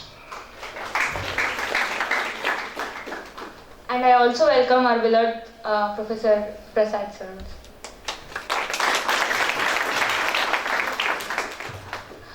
स्वगृहे पूज्यते मूर्खाः स्वग्रामे पूज्यते प्रभु स्वदेशे पूज्यते राजा विद्वान सर्वत्र पूज्यते. As rightly said so, a fool is respected at his home, a chief is worshipped in his village, a king is celebrated in his kingdom, but a man of wisdom is revered everywhere. So these 3 days throughout the conference we have all learned a lot. And to give a brief report on this conference, I would like to invite Dr. Madhu B, Assistant Professor and also the Program Coordinator, RI Mysore, to the podium.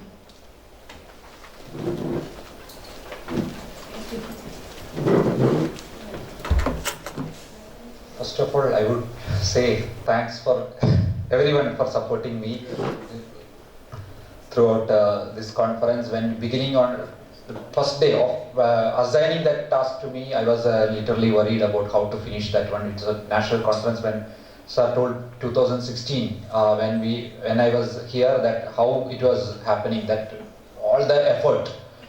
But I got a tremendous support from all the fields, everyone, principal, dean, director NCERT, all the other RI constituent units and all the faculties from here and maths department, everyone. So I thank everyone just before presenting the report of the conference. Now I will present the report of the 10th National Conference on Mathematics Education. The conference was inaugurated with Institute Invocation Song and lamp lighting on 20th morning, 9:30 a.m. The inaugural function attended by Chief Guest Professor R. Ramanujam, retired Professor, the Institute of Mathematical Sciences, Chennai. Professor Sridhar Srivastava, Director NCERT, Professor Y. Shrikant, Principal RI Mysore, Professor G.V. Gopal, Dean of Instruction, RI Mysore, Professor C. Padmaja, Head, Department of Extension Education, and Professor V.S. Prasad, Department of Education, Science and Mathematics were present on the occasion. Professor G.V. Gopal, Dean of Instruction, began the session by delivering welcome speech in which he explained the omnipresence of mathematics, how it is an integral part of other subjects.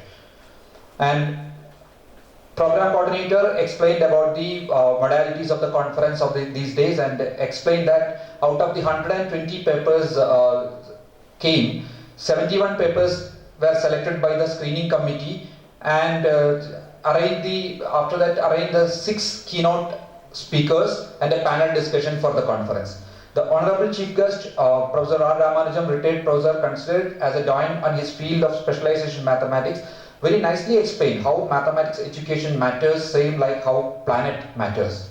Professor Sridhar Srivastava, Director NCERT, presided the inaugural session where he emphasized on NEP 2020 and how this conference can add on to it.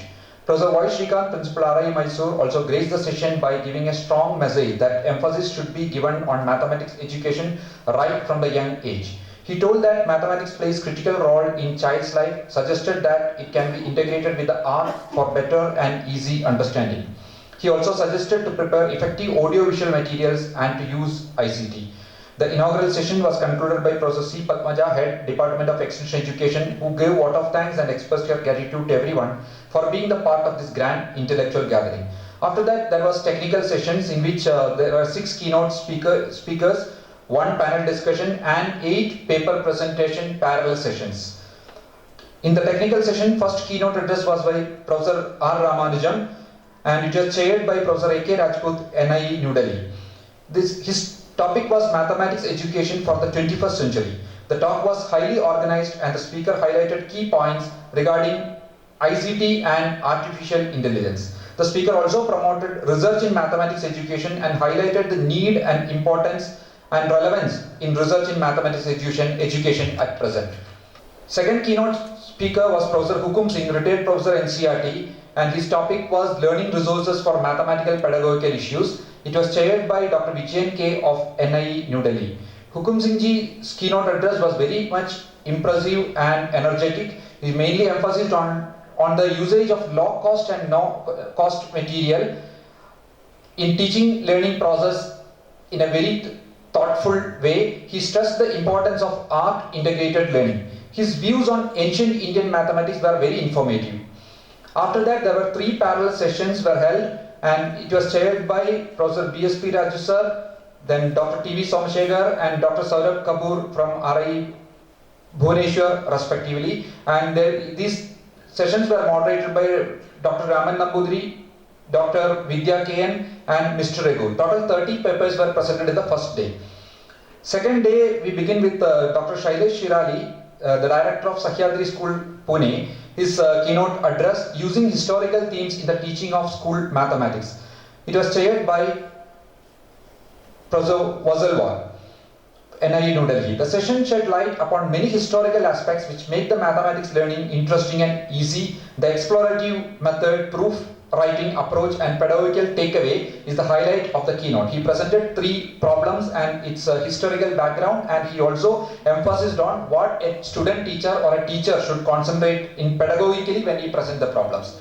The address by the resource person was very helpful for our future teaching purpose. Next keynote speaker was Mr. Anwar Sadat, Executive CEO of Kite Kerala Government.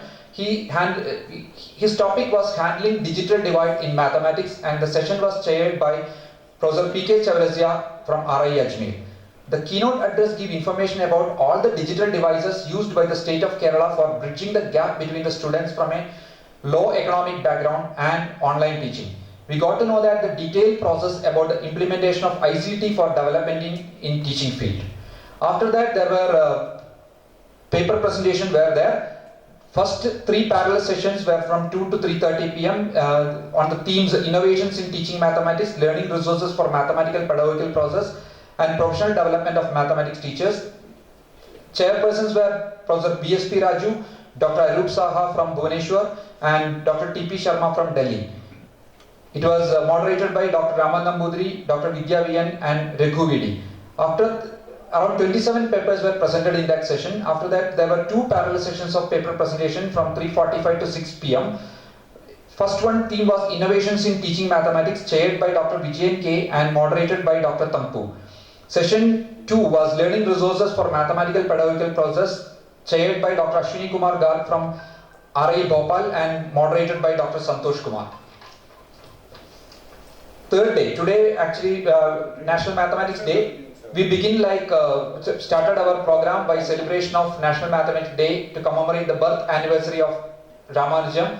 It was done by 8:45 to 9:30 a.m. Professor Y. Shrikant, Principal RI Mysore, Professor G.B. Gopal, Dean of Instruction, Professor V.S. Prasad, Department of Education, Science and Mathematics were paid tribute to the Srinivasa Ramanujan, and many participants were presented in the digital mode at that time.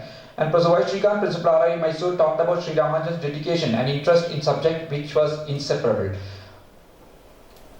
Participant Mrs. Sadhana paid tribute to by composing and reciting a song written on Srinivasa Ramanujam in Marathi, which was remarkable.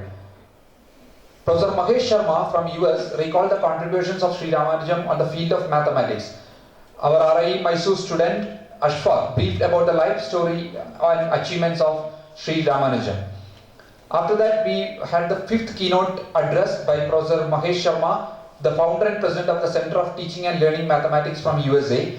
His topic was how children acquire numeracy skills, how make it possible and maximize it for all children, and it was chaired by Professor A.K. Rajput. He talked about the importance of and conceptualization rather than procedures in teaching in foundational stage, and explanation of various ways for mathematical operations was excellent one. It was interesting session in which he emphasized the fact understanding numerals and number and counting will be the base of different branches of mathematics. 6th keynote address was by Professor K. Subramaniam, Homi Baba Center for Science Education, and chaired by Professor G. Vishwanathan. Professor K. Subramanian talked about the difference in arithmetic approach and algebraic approach to a given problem. The concept of algebra in teaching is very much clearly explained, and the difference between arithmetic, which was procedural, and the algebra was more generalization, it has made clear. After that, there was panel discussion on the teaching of mathematics after the issues and challenges in the post-pandemic period. And it was panelists were Professor A.K. Rajput sir, Professor A.K. Vasalwar, Professor G. Vishwanathan, and Professor P.K. Chaurasya. And it was moderated by Dr. T.V. Somashega sir. Nearly more than 90% were people were present in the sessions digitally, and our students of all MSc students were present, and third semester and fifth semester students were present when they don't have class during this time. So this is the report of the 3-day conference I am presenting in front of you. Thank you.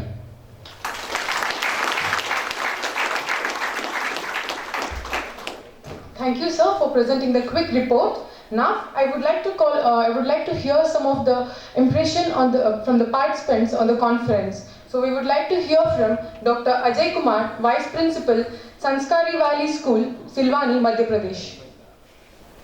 Yes. Thank you for attending this conference in 3 days. So, I learned a lot in this conference. Through pedagogical methods of the teaching and the new education policy 2020, and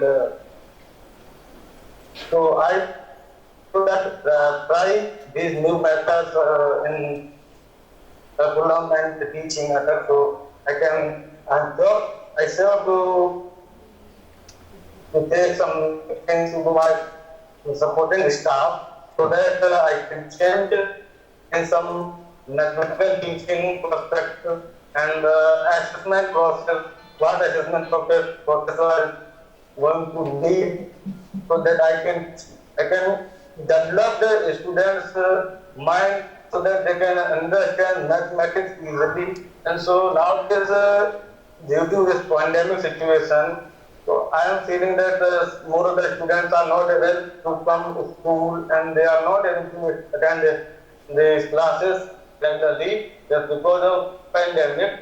So now in this situation, the conference is much more useful for the perspective, so teachers can learn new things and develop some new ideas so that we can encourage new mathematical education and we add up some new methods in pedagogically and assessment so that the student can easily learn mathematics and they can easily understand how mathematics work.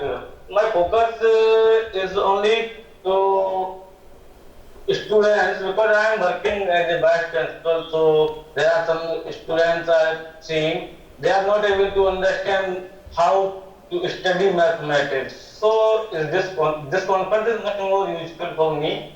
So I would like to thank all of you, and I would like to thank RIU Mysore so that they have given me this chance so that I can share my view. So thank you RIU Mysore.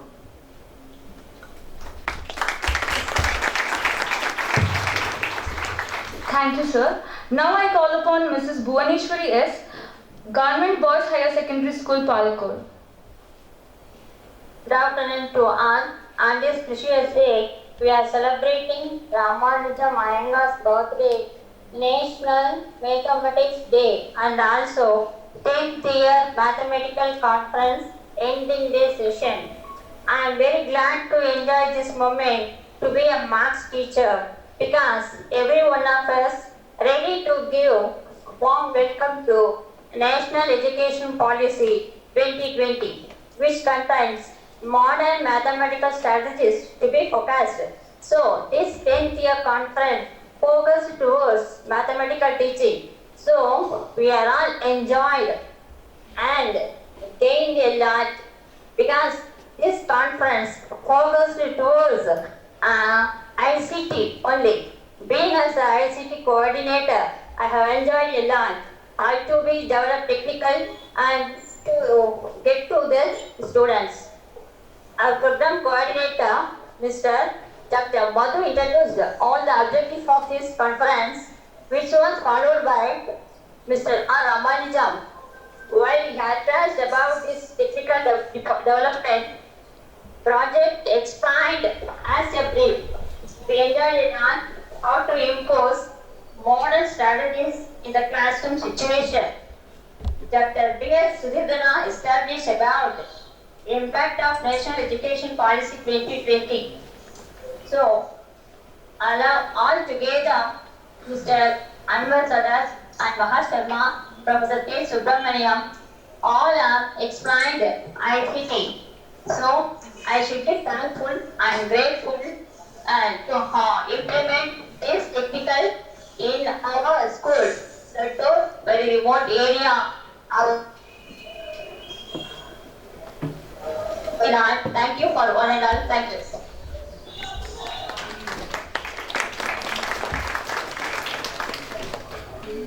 Now I request Anjali Jabeli, 5th year MSc at Maths, to give her feedback on the conference. So good afternoon everyone. All of you who are present here in person and in virtually. You are all really blessed because I am not going to make it very elaborate speech. I will make it crisp and short. So I express my gratitude to RIE Mysore and Madhu sir for providing us a platform connecting all the immense personalities across our country and beyond. The time we spent here, that 3 days, showed us the right path, right direction to our path as future maths teachers. And I thank all the speakers and paper presenters for giving their deep insights regarding the mathematics education and for taking out your valuable time to spend with us and give us interactions and clearing our doubts. And we believe this will help us in being better future teachers and looking forward to having more interactions like this. Thank you sir, thank you RIE, and thank you everyone for present here in all the 3 days. I hope this will be a great experience to talk about to your friends and your family. Thank you. Thank you all for sharing your experience and honest feedback. I would like to take a few minutes here to narrate this one incident. Once, the then King of Oman drove the car by himself to receive Dr. Shankar Dayal Sharma, the then Vice President of India. When asked, the King replied that he did not go to receive the Vice President of India. All he went was to receive his teacher, as Dr. Shankar Dayal Sharma taught the King of Oman when he was in India. So that is the power of knowledge. Even the king bows down to the person of knowledge, not to his power. Learning, knowledge and wisdom is respected and revered all over the universe. Now it's time. It's our extreme privilege to have renowned identity, Professor R. Rangarajan, Chairman, DOS in Mathematics, University of Mysore, and who's always been so humble and cooperative, took his time off his busy schedules and made a valuable presence. Now I invite Sir to the podium for his valuable words. So please. Respected dignitaries on the dais, Professor Y. Shrikant Sir, Principal of this institute, Professor G.V. Gopal, Dean Instruction, Professor V.S. Prasad, Head of DESN, Dr. T.V. Somshekara, Department of Education, and Dr. Madhu B., Program Coordinator, who also happens to be my PhD scholar. Now he is awarded.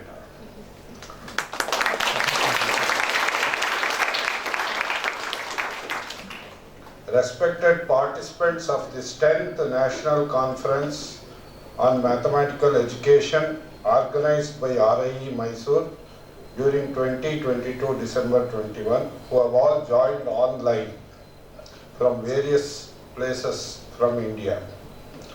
Respected dignitaries of the dais, particularly teachers of this institute, and some of them are my students here, Dr. Vidya and Raghu. respected dignitaries of the dais, my dear student friends. So I am very happy and privileged to be part of this valedictory function of this conference. Dr. Madhu has been patiently briefing me about the conference, and I am very glad to note that many stalwarts in the field of education are invited to be resource persons. And so many papers are present, almost 71 papers are presented in the last 3, and with so many parallel sessions, and the day used to end up to 7 o'clock or 6:30. So it's really great, and the credit goes to the principal of this institute. Director, I should call director. Director of the institute. Some resource person's name I have collected. It's really great. Professor R. Ramanujam of Institute of Mathematical Sciences, Chennai. Professor Sridhar Srivatsava, Director, NCERT, New Delhi. Professor Y. Shrikant sir is here. Dr. Shailesh Shirali, Director of Sahyadri School, Pune. Dr. Anwar Sadat from Kerala. Mahesh Sharma from USA. Professor K. Subramaniam from Homi Bhabha Center. And they have delivered excellent lectures and many important topics. So I want to mention the topic what principals are, the director sir has delivered in his lecture. It's really very, very interesting. How mathematics education should be given at the early childhood. So that's very, very important. Always it is relevant. So people are running away from mathematics because of the fear of mathematics created at the childhood. So while telling the stories, they used to create some gummas or the ghosts to the student for these young children, very small children. Like that, while learning, mathematics is taught like that. So whenever they see the mathematical expressions, the students are afraid. They will close the books and run away. So this is what I should have learned, I should have attended his talk. Next time, please inform me. I would like to learn. And I really don't know how to make a very small kid to be interested in mathematics. Nowadays, so many ICTs are there, that's I am observing. There are so many beautiful rhymes, games, so many things are there to attract small kids towards mathematics. So maybe technology will help us. So because even small kids are addicted to smartphones. If the smartphone helps to create interest in mathematics, I am glad to give a smartphone to even a small kid. So which is of course not advisable unless the parents' intervention is there. So I am asked to talk not about the conference, but still I spoke a few words. So I want to speak a very little bit about mathematics education. Then I will go to National Mathematics Day. I was told that some students have rendered poetry on Ramanujan. In Telugu, it's really a Marathi. It's really great. And also one of your students has narrated the life history of Srinivas Ramanujan. So my job is almost done during the conference, so that I can go as fast as possible. So I just think about what is mathematics education. So according to me, it is just a set of skills. It is a skill set we are asking to learn, without which no education can be completed. For instance, every student is expected to properly learn the simple arithmetic and algebra of decimal number system. And all of us know that the decimal number system is invented by ancient Indian mathematicians. Therefore, it's not a foreign object what we are learning, the first course. Then every student is expected to understand the binary number system, which is used in calculators and computers.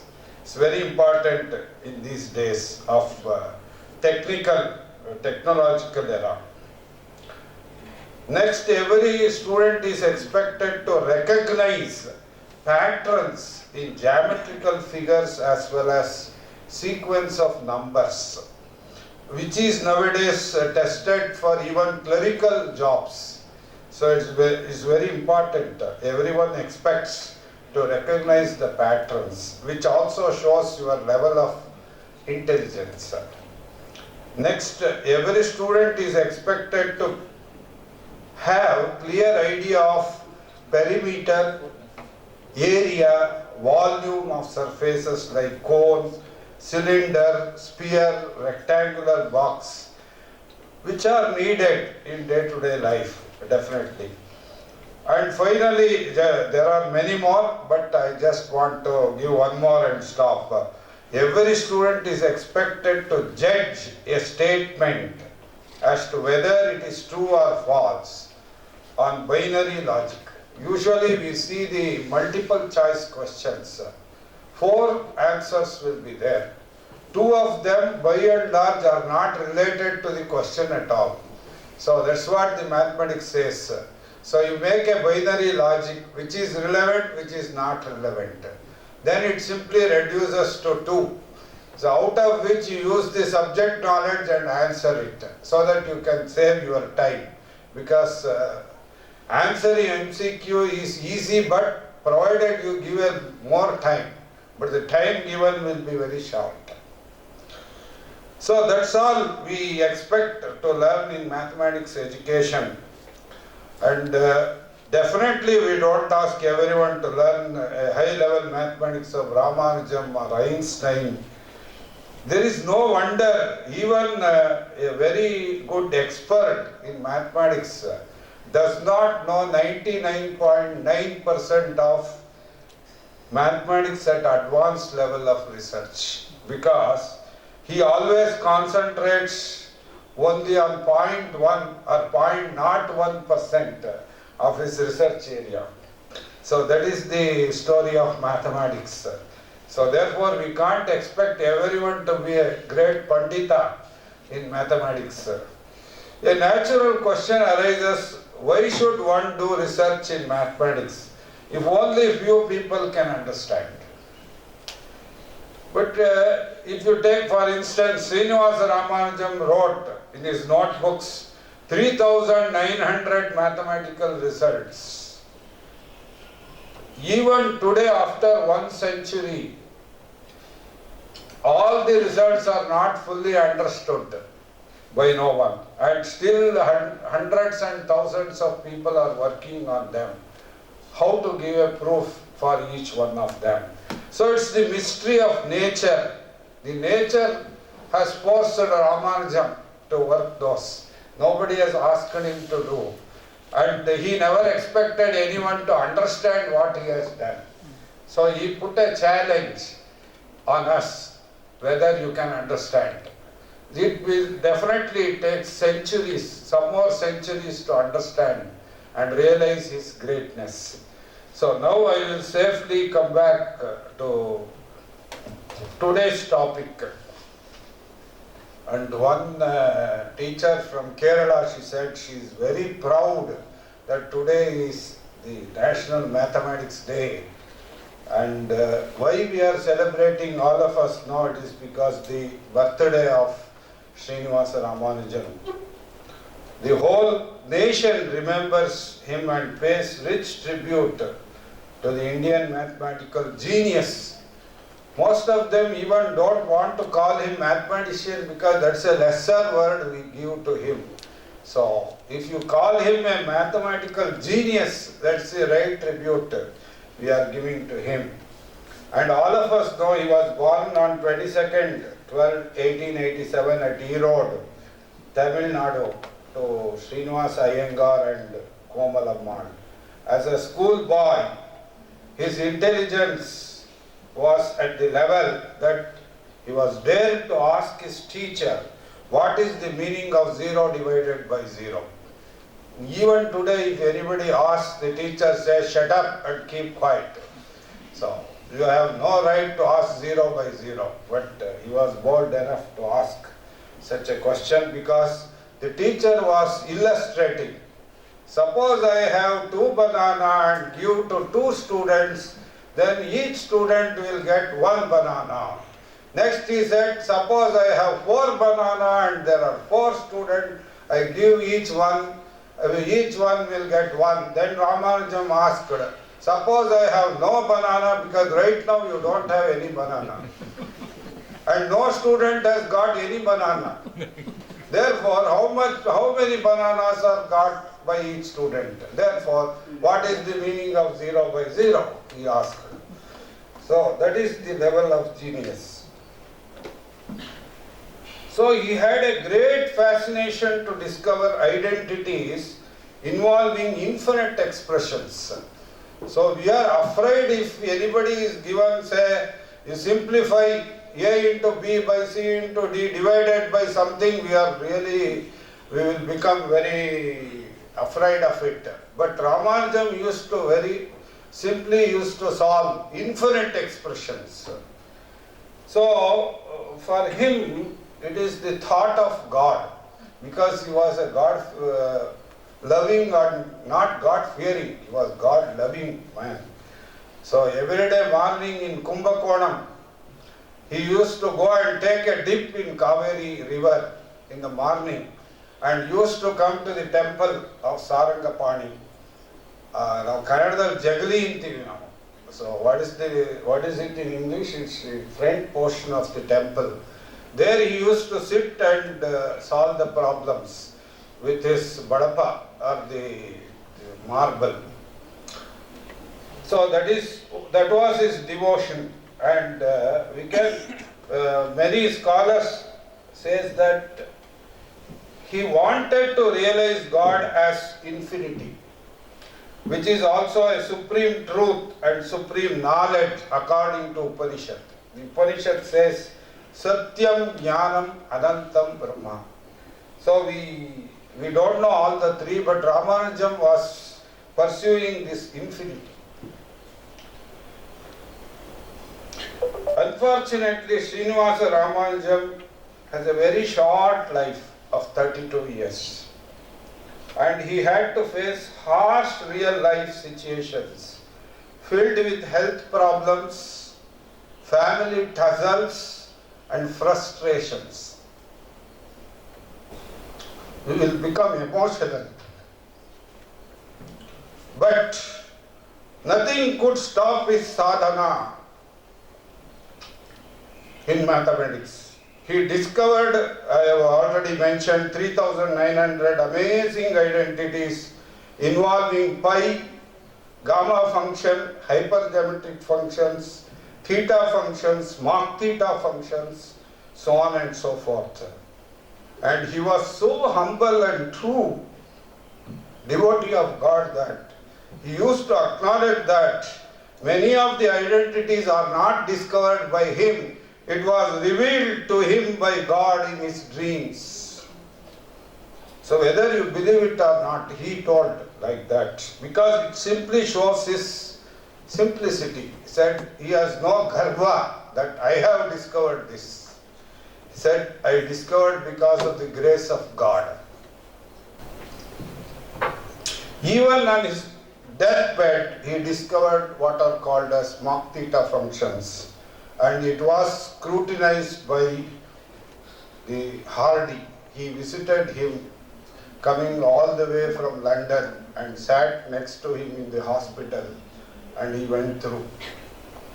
It was a second shock for him. First shock was 1729, all of you know. Ramanujam had fever, he had a tuberculosis, he was in London hospital. Hardy went, and he said he travelled in a cab with number 1729. He said it is a dull number. But Ramanujan said, no, sorry, Mr. Hardy. It is the most important number. It is the first number. You can write it as sum of two cubes.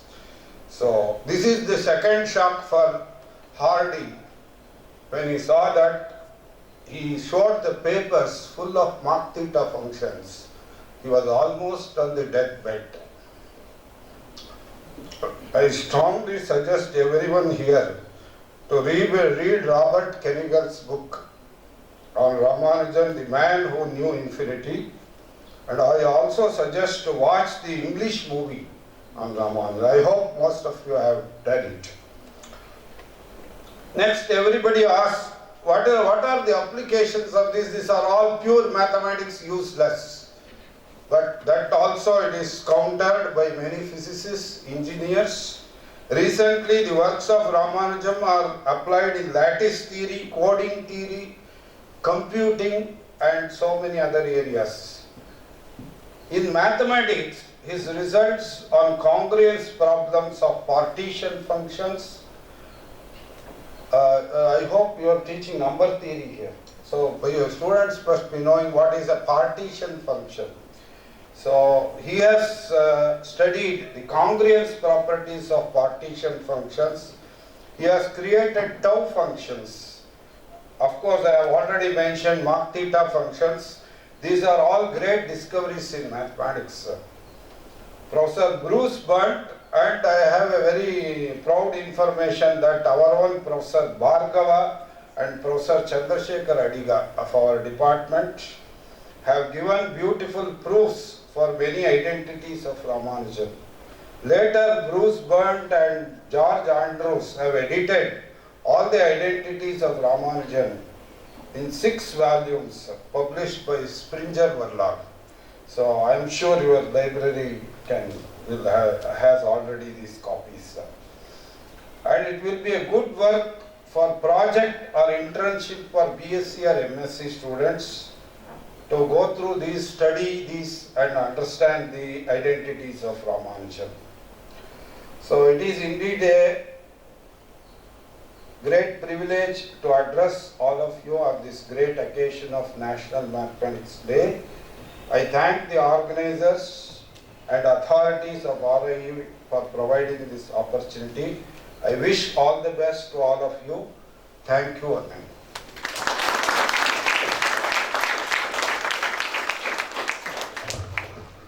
Thank you, sir, for glorifying the greatness of Srinivas Ramanujan.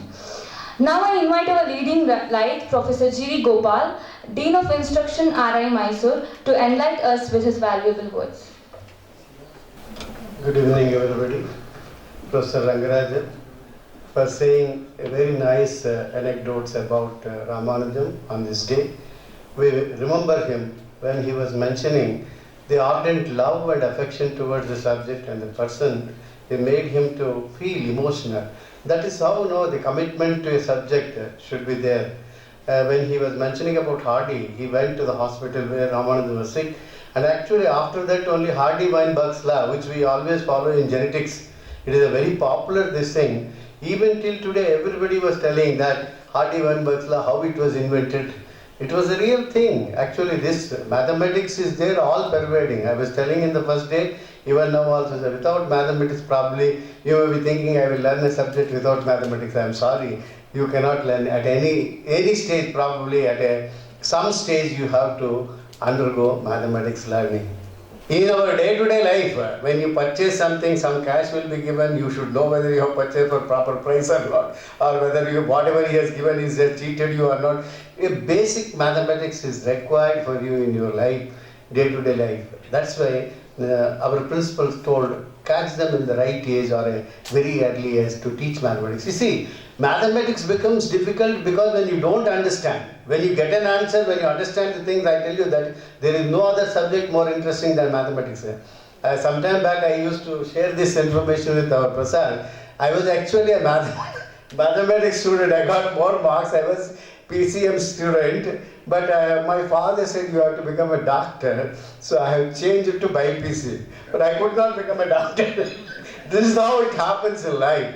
Then I have become something After that, now I have become here a biology professor. So it happens like that. We don't know the destiny. Probably we all think something I will do. Probably it is all. When you know, see, I was still remembering that day when I was getting some problem given by my teacher on the board, and I got the answer much earlier than others, but I never showed to others, my friends. And then when the teacher came and saw the book, "Oh, you got the answer, why you are not showing to others?" Said, no sir, I want to tell you only.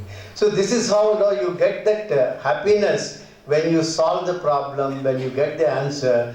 You will be more thrilled. Actually, mathematics, if you have a good mathematics teacher, nothing like learning mathematics. Only it becomes difficult when you don't have a good teacher and when you don't understand that abstractness of mathematics only makes people to run away from that subject. Otherwise, I feel mathematics is a more interesting and more ever-loving subject than any other subject. Other subjects are all descriptive. You can read like a novel or a story, but mathematics you have to use some kind of intelligence. This IQ will box only with mathematics, because see, from left hand to right hand side, because normally we say that dextral and sinistral positions in biology, we say it will take a right hand coiling or left hand coiling. Even in mathematics, when a sign will become plus sign to minus sign, it will change. The same thing is true in biology also.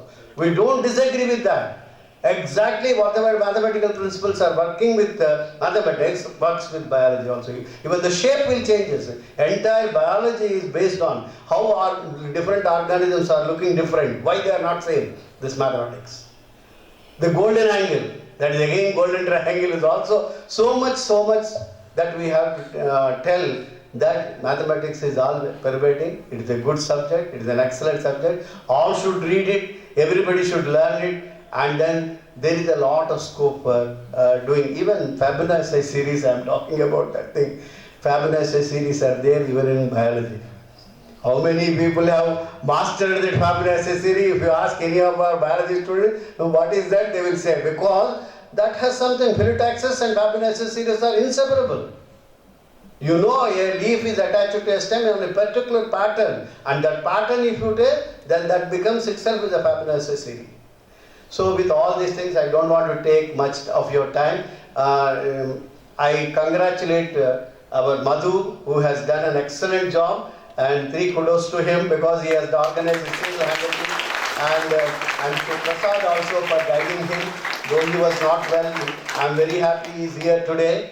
And our principal, the backbone of all these things, he has made all the arrangements, everything ready, and then with a very this thing to say that in a very quick mode, probably we have thought, probably we wanted whether to conduct in offline or online was a big subject for us. Then we thought probably we took our principal session. Then he said, under this situation where we are now, Omicron is going to come, so better safer than nothing else. So he said we should do it on online mode, and the online mode also was very successful. I have participated in some of the sessions. The participants have rendered excellent kind of papers, and probably at the end of this conference, some of these things will emerge out in the form of a journal in a special volume.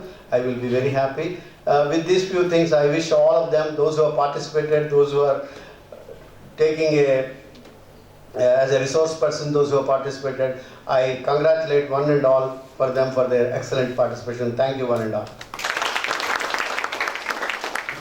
Thank you, sir, for sharing your experience on maths learning and interconnecting the 2 subjects. I'm profusely elated to invite Professor Y. Srikanth, Principal RI Mysuru, who inspires us with his words and his enthusiasm towards education.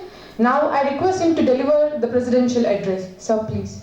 Good evening to everyone. Professor Rangarajan, the Chief Guest of Valedictory Function, the Dean, the Head of the Department, Dr. Madhu, with the participants from all over the country, and dear students and faculty. This is the 3rd time that a non-mathematician is coming before mathematicians, but still I consider it as a privilege, because ultimately it is the interdisciplinarity which matters more than that of subject-specific boundaries that we create in our environment in order to be very successful in future, especially for the 21st century. Like I already said, the maths and maths education, these are two different things, but at the same time they are linked, and we can establish linkages. Why I am saying this? Because in many of the institutions, people become proficient, students become proficient in their subjects.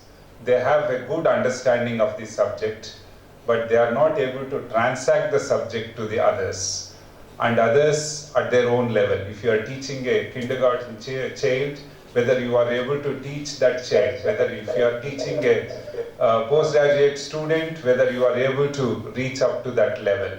So those are the things which are very critical, and those are the things which we need to discuss elaborately, especially in these kinds of institutions where we are giving opportunity for teacher educators to get nurtured.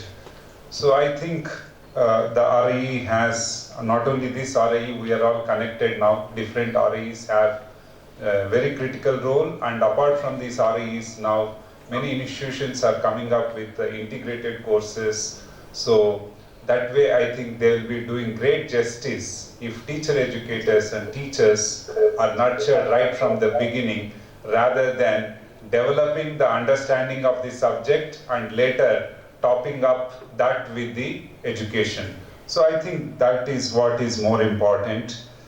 When it comes to the educational research, I do understand that the frontiers are getting extended, unlike the researches which have happened earlier in the 20th century and before that.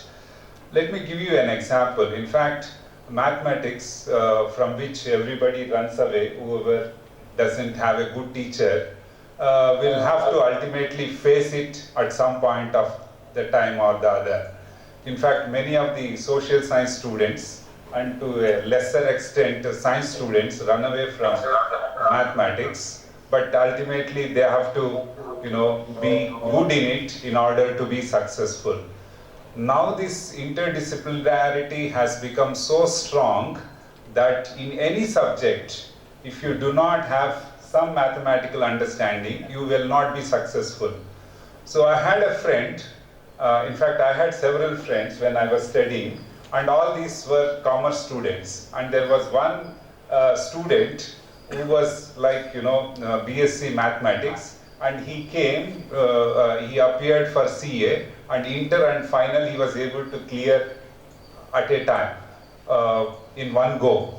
So the others were struggling because he was able to study commerce subjects, and there was also mathematics in CA, so he was able to clear it very easily.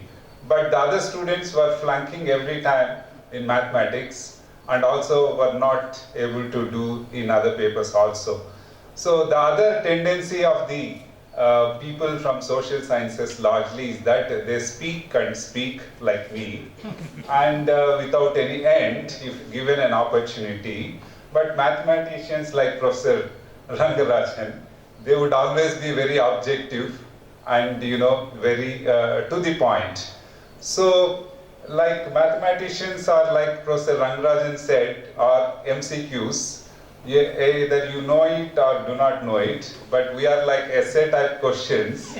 We can go on, and if you do not know the topic, still we can write and still talk, like I'm doing now before mathematicians. So these are the possibilities. So there are many things. Like I wanted to give the example of this mathematics, how it has its influence. Supposing if you want to study, there was a researcher who wanted to study whether there is any bias when it comes to representation of women in sports column of a newspaper.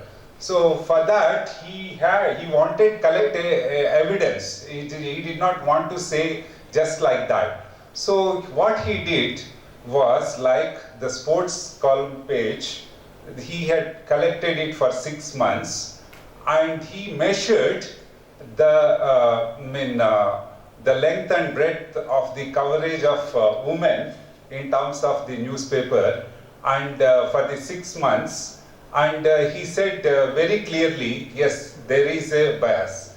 So you cannot say it with evidence unless you measure it, you know. So even for social sciences, if you want to say whether there is a gender bias or not, if you want to clearly say that, this is simple mathematics, it's not big mathematics that you have to do, but even then, you know, you can do it very systematically. So that's how social science also can use mathematics to represent the things and also collect evidences in support of the social issues. And even when we go to shops, I mean, every one of us go to shops, and our students largely, I mean, they get the things here itself. That's a different thing in this pandemic period. Otherwise, they would love to go for outings. When you go for shopping, so always, you know, there are shopkeepers who are very friendly and who can speak and attract you. And at least I have seen for myself, there is a baker just behind the institution, and I think he has changed. It is given to somebody else. So that fellow, if you want to go and buy some bread, he would make you to buy everything that is available with him. So that is the kind of attraction that you will have. And sometimes people get fed up, you know, you want to buy, or you have limited money, so you can't buy other things. That fellow will make you unpleasant by asking all this. So there could be different experiences. But what I am saying is that some people are attractive, talkative, they say so many things which you like, or things like that. So that way you get attracted. Sometimes you travel more in order to reach out to that shopkeeper rather than going to a shopkeeper who is very nearby. So people are now trying to understand the relationship of the psychology as well as economics, in the sense how you can be a good shopkeeper selling the things to the people who are located far away, and the fellow who is very nearby is suffering. So these kinds of things can be understood better, and this is the interrelationship of psychology and economics. And I bring in mathematics here also, because the distance that you travel in order to reach out to that kind of shopkeepers also matters. So what is your range within which you can attract the people, customers? So that can be calculated by mathematicians. I think this will be one wonderful idea if you are able to do something of this kind. Supposing even if you are in a classroom, so the gauge will not be the same. Sometimes when you see a teacher, you would like to see in his eyes. Sometimes when you see a teacher, you would put down your eyes because you don't want to see that person. So the angle of incidence also matters, and the angle of incidence of many people also shows that, you know, you are loved most, so, or hated, so whatever. So I think these kinds of things will have to come up in future in order to see take the feedback rather than asking you to give the feedback. When you are asked to give the feedback, you will say, my teacher is really good. And when you go to hostel, I can hear what kind of comments you would pass on. So these kinds of things, you know, are very realistic because there are cameras available and everything is possible these days. So I think there are many things which can be done, and in the times to come, so this mathematics and its applications will have to be extensively used in order to understand human beings, and human being is a complex personality, it's very difficult. So even for mathematicians to grab the accuracy and through precision, it is very difficult. So what I'm trying to say is that, unless we venture into these kinds of different areas, we'll not be able to do much. So even for a mathematics conference of this kind, I suggest in future, wherever it is being conducted, that you invite people from different branches of social sciences, languages, sciences, and understand their perspective with regard to the subject of mathematics. So I think that will do a lot of good. So lastly, coming to this Ramanujan, I already said few things in the morning, and Professor Rangarajan was quite emotional. I can understand his emotions. But one thing I always get reminded of is that, had he born to Ambani's or Adani's, we would not have respected Ramanujan so much, because he was from such a humble background and he struggled hard to do mathematics. I mean, whatever difficulties, challenges that he faced. And many of us are in a very luxurious position, and we should be able to do much more. That's what my takeaway from this particular thing is. And secondly, especially this person had he sought worldly privileges. When he went to US, UK, so Cambridge University, even I had an opportunity to see both Cambridge and Oxford. So they are wonderful universities. You can go and roam around and enjoy. For 5 years he was there. He did not do anything of that kind. In fact, he completely passionately worked on his subject. There are many people who hang out in restaurants day in and day out, and there is no the boundary for your enjoyment. So that he did not do. I think somewhere you need to get committed to the objective which you want to achieve. This is second takeaway that one should always think of whenever you remember Ramanujan, because if you want to do something in life, you should be committed. You should, come what may, you should focus on that. And thirdly, at least I had an opportunity to see one person of this kind who was also very passionate.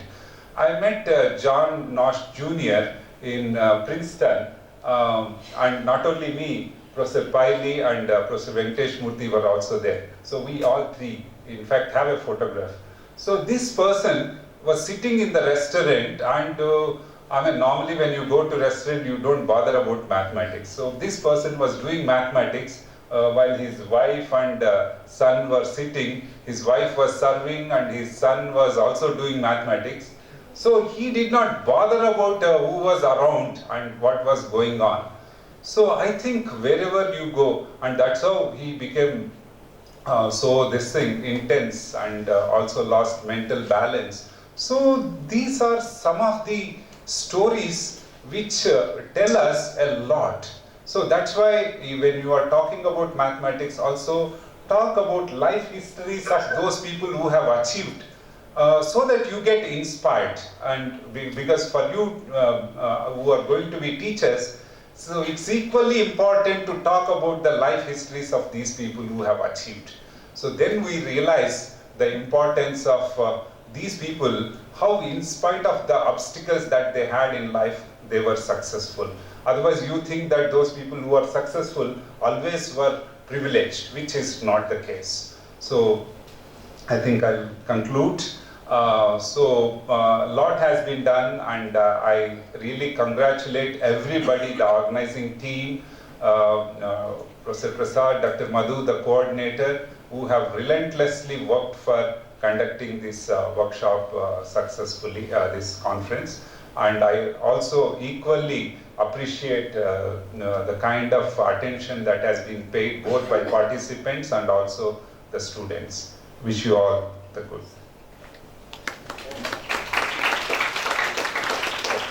The next conference is going to be conducted in RI Bhubaneswar. Thank you. Thank you, sir, for emphasizing on the influence of mathematics and other disciplines, and also your takeaways from S. Ramanujan. Now I request the dignitaries on the dais to felicitate our today's chief guest, Professor R. Rangarajan, by presenting him a memento.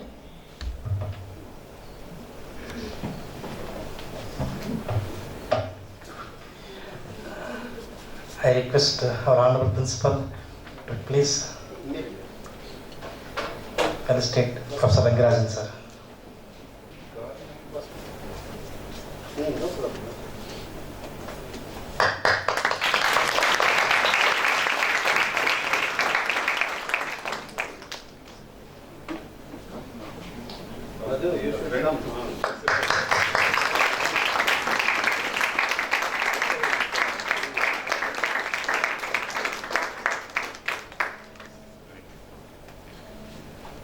Thank you very much, sir. As sir told that the 11th conference of National Conference in Teaching Mathematics is going to be held in RI Bhubaneswar. So we request the principal of RI Bhubaneswar and the mathematics department to please take care of this one. Thank you very much. Thank you, sir. Now I call upon our Professor T.V. Somsekhar, Department of Education, RI Mysore, to extend vote of thanks. Respected dignitaries on the dais and on the virtual platform, those who are present, and also the students who are present offline. I take this privilege to propose vote of thanks who have participated in virtual mode or in offline mode and who have been working tirelessly for number of days to make this 3 days event come to reality and to end with a grand success. At the outset, let me thank today's chief guest of the valedictory function, Professor R. Rangarajan sir, for gracing the occasion and also throwing the light on the mathematical genius of India, S. Ramanujam, and highlighting the role of mathematics that one has to understand and realize in understanding other kinds of knowledge that exist in the universe. So thank you very much, sir. I also thank Principal Vice Srikanth for chairing the session and also providing the presidential remark. And he has also highlighted how mathematics is related with all branches of disciplines that you try to explore, and its essentiality in day-to-day activity of every individual in every walks of life. Thank you very much, sir. I also thank Professor G.V. Gopal, Dean of Instruction, who was also instrumental in guiding the organizing committee and also facilitating even Dr. Madhu in designing and framing and executing the conference in the desired manner. Thank you very much, sir, for all your support. I thank Professor V.S. Prasad, the head of the BSM and is in charge of mathematics, so for providing all kinds of academic support and logistic support to Madhu and the team of mathematics students in making this program come to this stage and see his success in this particular way. Thank you very much. So I thank all the keynote speakers on the 3-day conference that has been organized. Each day we had 3 keynote speakers, starting with Professor Ramanujam, Professor Hukum Singh, Dr. Shailesh Srirali, Dr. Anwar Sadat, Mr. Mahesh Sharma, and Dr. K. Subramaniam. We thank you very much, sir, for your valuable talk on the theme that has been proposed to you, and you have thrown light on the nature and scope and importance of mathematics that needs to be learned, appreciated, and embraced by all. So I, behalf of the organizing committee and RI Mysore, so we wholeheartedly thank you for being present and delivering the keynote address. I also thank the panel discussion panelists, Professor Anup Rajput, Professor Vajrawal, Professor Chaurashia, and Professor Vishwanathappa, discussing on the title Issues and Challenges in Teaching Mathematics in the Post-Pandemic Period. So that was the theme. So they made their contributions from different dimensions and angles, and even the delegates also raised some of the issues and questions and made this panel discussion more relevant in this conference. So usually conferences are pushed with number of paper presenters, but here in this conference there was a boundary streamline that it has been designed so that more opportunity for sharing and exploring the new frontiers of mathematical knowledge in terms of keynote address as well as panel discussion, and the other side we had paper presenters. So all the 73 or 75 papers presenters were accommodated by in 2 days by having parallel sessions being carried out in 5 different sessions. I also thank all the chairpersons of the paper presenter sessions, starting with Professor B.S.P. Raju, Dr. Saurabh Kapoor, Dr. Arup Saha, Dr. T.P. Sharma, Dr. Vijayan, Dr. Ashwini Kumar Garg for chairing the session and deliberating on the paper presentations and conducting it very successfully. Thank you very much, sir, from organizing committee and also from faculties of RI Mysore. So I also thank the man behind all this instrumental, Dr. B. Madhu, who was the program coordinator. So he has visualized and finalized the entire event by taking the support of principal, dean of instructions and the faculty members of RI Mysore and making this program a reality and concluding it in a more meaningful manner. So on behalf of all of the committee and the RI faculty and the students, we wholeheartedly thank Dr. Madhu for coordinating the program very successfully. I also thank all the paper presenters who presented the paper in virtual mode. So without their participation, this conference would not have met its logical end. So virtually or offline mode, those are present and made presentations. So I wholeheartedly thank each of the paper presenters. I also thank our 9th and 11th semester MSc student, MSc Mathematics students who acted and worked behind the scene as reporters, as moderators, anchors in organizing the conference. So thereby even they might have experienced how to organize any event of any kind. So thank you for all your support that you have rendered to the conference. I also thank our AV studio personnel for their technical assistance. I thank Puneet, I thank Harsha, Varun and other team members who are there and who provided all technical support so that no interruptions occurred for conducting this online conference successfully. Thank you, each one of you. I also thank DEE, Extension Education Department and the office staff for extending their facilities for making this program a grand success. Last but not the least, I thank the JPF Swati who has been there associated with this conference activity and made it systematically and still many more things to carry on. Thank you very much. And I thank all of them who are present here, and even I also thank all the principals of all the RIs who are present on virtual mode and other participants who are there on the virtual mode and all other dignitaries who are there on the virtual mode. A great thank you all. And I also thank the ad hoc faculty of Mathematics Department, Raghu, VD and Vidya KN. Even they have also contributed in moderating the sessions and preparing the applications and facilitating all the programs. So last but not the least, I thank all other office staff of the RI Mysore.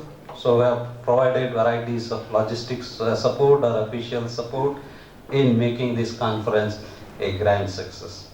So nevertheless, if I left out anybody, I hope you will excuse me, and thank you each one of you for your direct or indirect support in whatever manner you have extended to make this conference a grand success. Thank you very much. Thank you, sir. I request everyone to stand up for the national anthem.